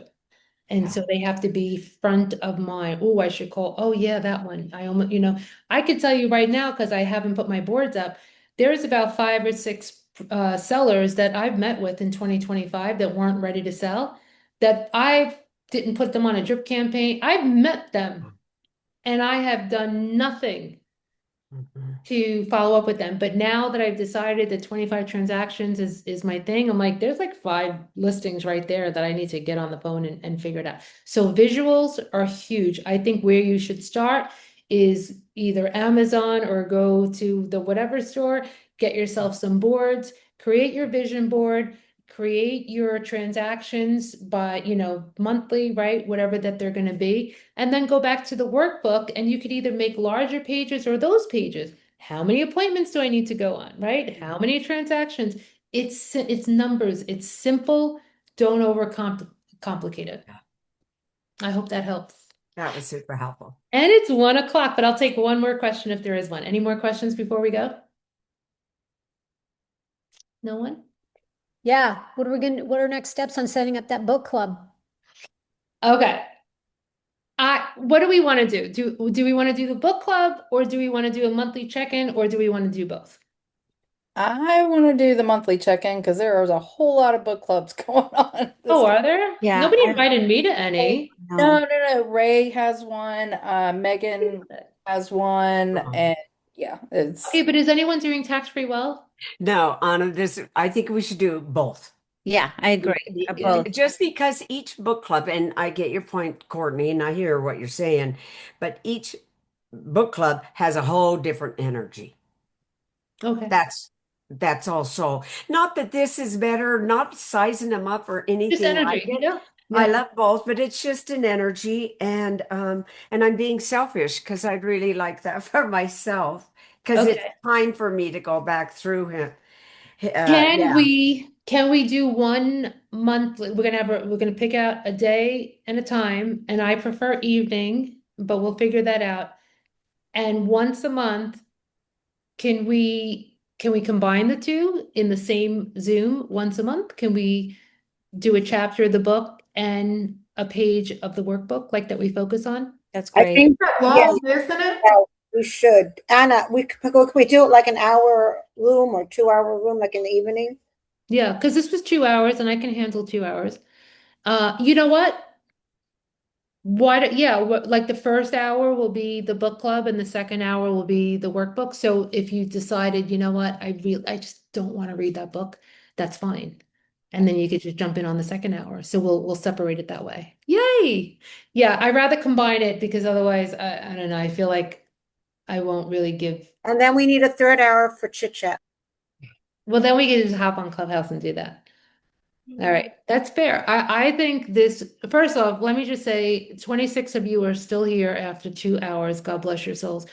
And I will tell you, Rick Jihad has definitely hung out with us this whole time. And when Anthony told me how many people registered after something that I didn't promote and didn't really even talk about, we only decided because Cindy said last week that her one thing, we were talking about one thing. She's like, my one thing, if I can get this done, it would really de-stress me is business planning. I'm like, son of a bitch, I know she's talking to me because I've mentioned it before, you know? And so here we are doing it, and that is just wonderful. And I'm so glad that we did. And I'm so glad that so many of you showed up. I honestly thought we'd be like, 6 or 7 of us, and I didn't expect to have such an incredible turnout. And I really love you all, and I really appreciate that you took the time. And I think this could be the beginning of something amazing. Like where will we be next year exactly this time committing to this monthly? Mia said in the chat she has something to say. Mia, you've been so quiet. Say something before we close out. What's up, honey? Well, you gotta talk, Mia. You gotta unmute. I think that was at 11:30. Ah, darn it. All right. Well, I'll call her and see what she needed to say. All right, guys, we want to definitely stay true to time. If we're going to do this month thing consistently and we're going to do it for 2 hours, we're going to do it for 2 hours. Okay? Anna, Yes. Yes, Francis. I don't want to ask for your personal number, but how can I get in contact with you? Because I Oh always my want to like God. get in contact with you, and then I never You're know like how. the only person on here who doesn't have it. Here, I'm putting it in No, the I don't. 5820. There you go. Put it into your phone. Yay. You're very, very welcome. I want to talk to you about the senior citizen stuff. So Absolutely, yeah. In fact, and topics like that, if it's going to be a conversation that's probably going to like take a good amount of time, I always ask whenever agents that are in my organization, but I'll send this to agents outside of the organization, is this a good Zoom or is this a good call or is it like, can we share it with everyone, basically? So if there's something that you want to pick my brain about, like seniors, my suggestion will be that we schedule a Zoom and invite our friends to come who are interested in it as well, so that it's recorded, it's repetitive, it could be used as a I resource. love that. I love that because always when more people are involved, they ask some questions that you didn't think about. I love inviting. And then Anthony records it and puts it on YouTube, and then everyone benefits from it, and we could, it'll live on forever. Yay, love it. Love Thank you. that. I love that. Listen, everyone, happy, happy, happy New Year. I'm sure I'll see you in Clubhouse. And Happy New if Year, you're guys. not a member of the Facebook group, The Transparent Agent, please do, because I'm going to figure out what day of the month repetitively we're going to meet. And it'll be on there. And anytime we have any Google documents or whatever, we'll post them on there as well. So The Transparent Agent on Facebook, join there. And if I don't speak to you before then, have a wonderful, happy, happy New Year. Thank you, my friend. Thank you Happy so New much. Year. Thank you so much. Happy New Year, everyone. Thank you. Thank you. Bye, Take- everyone.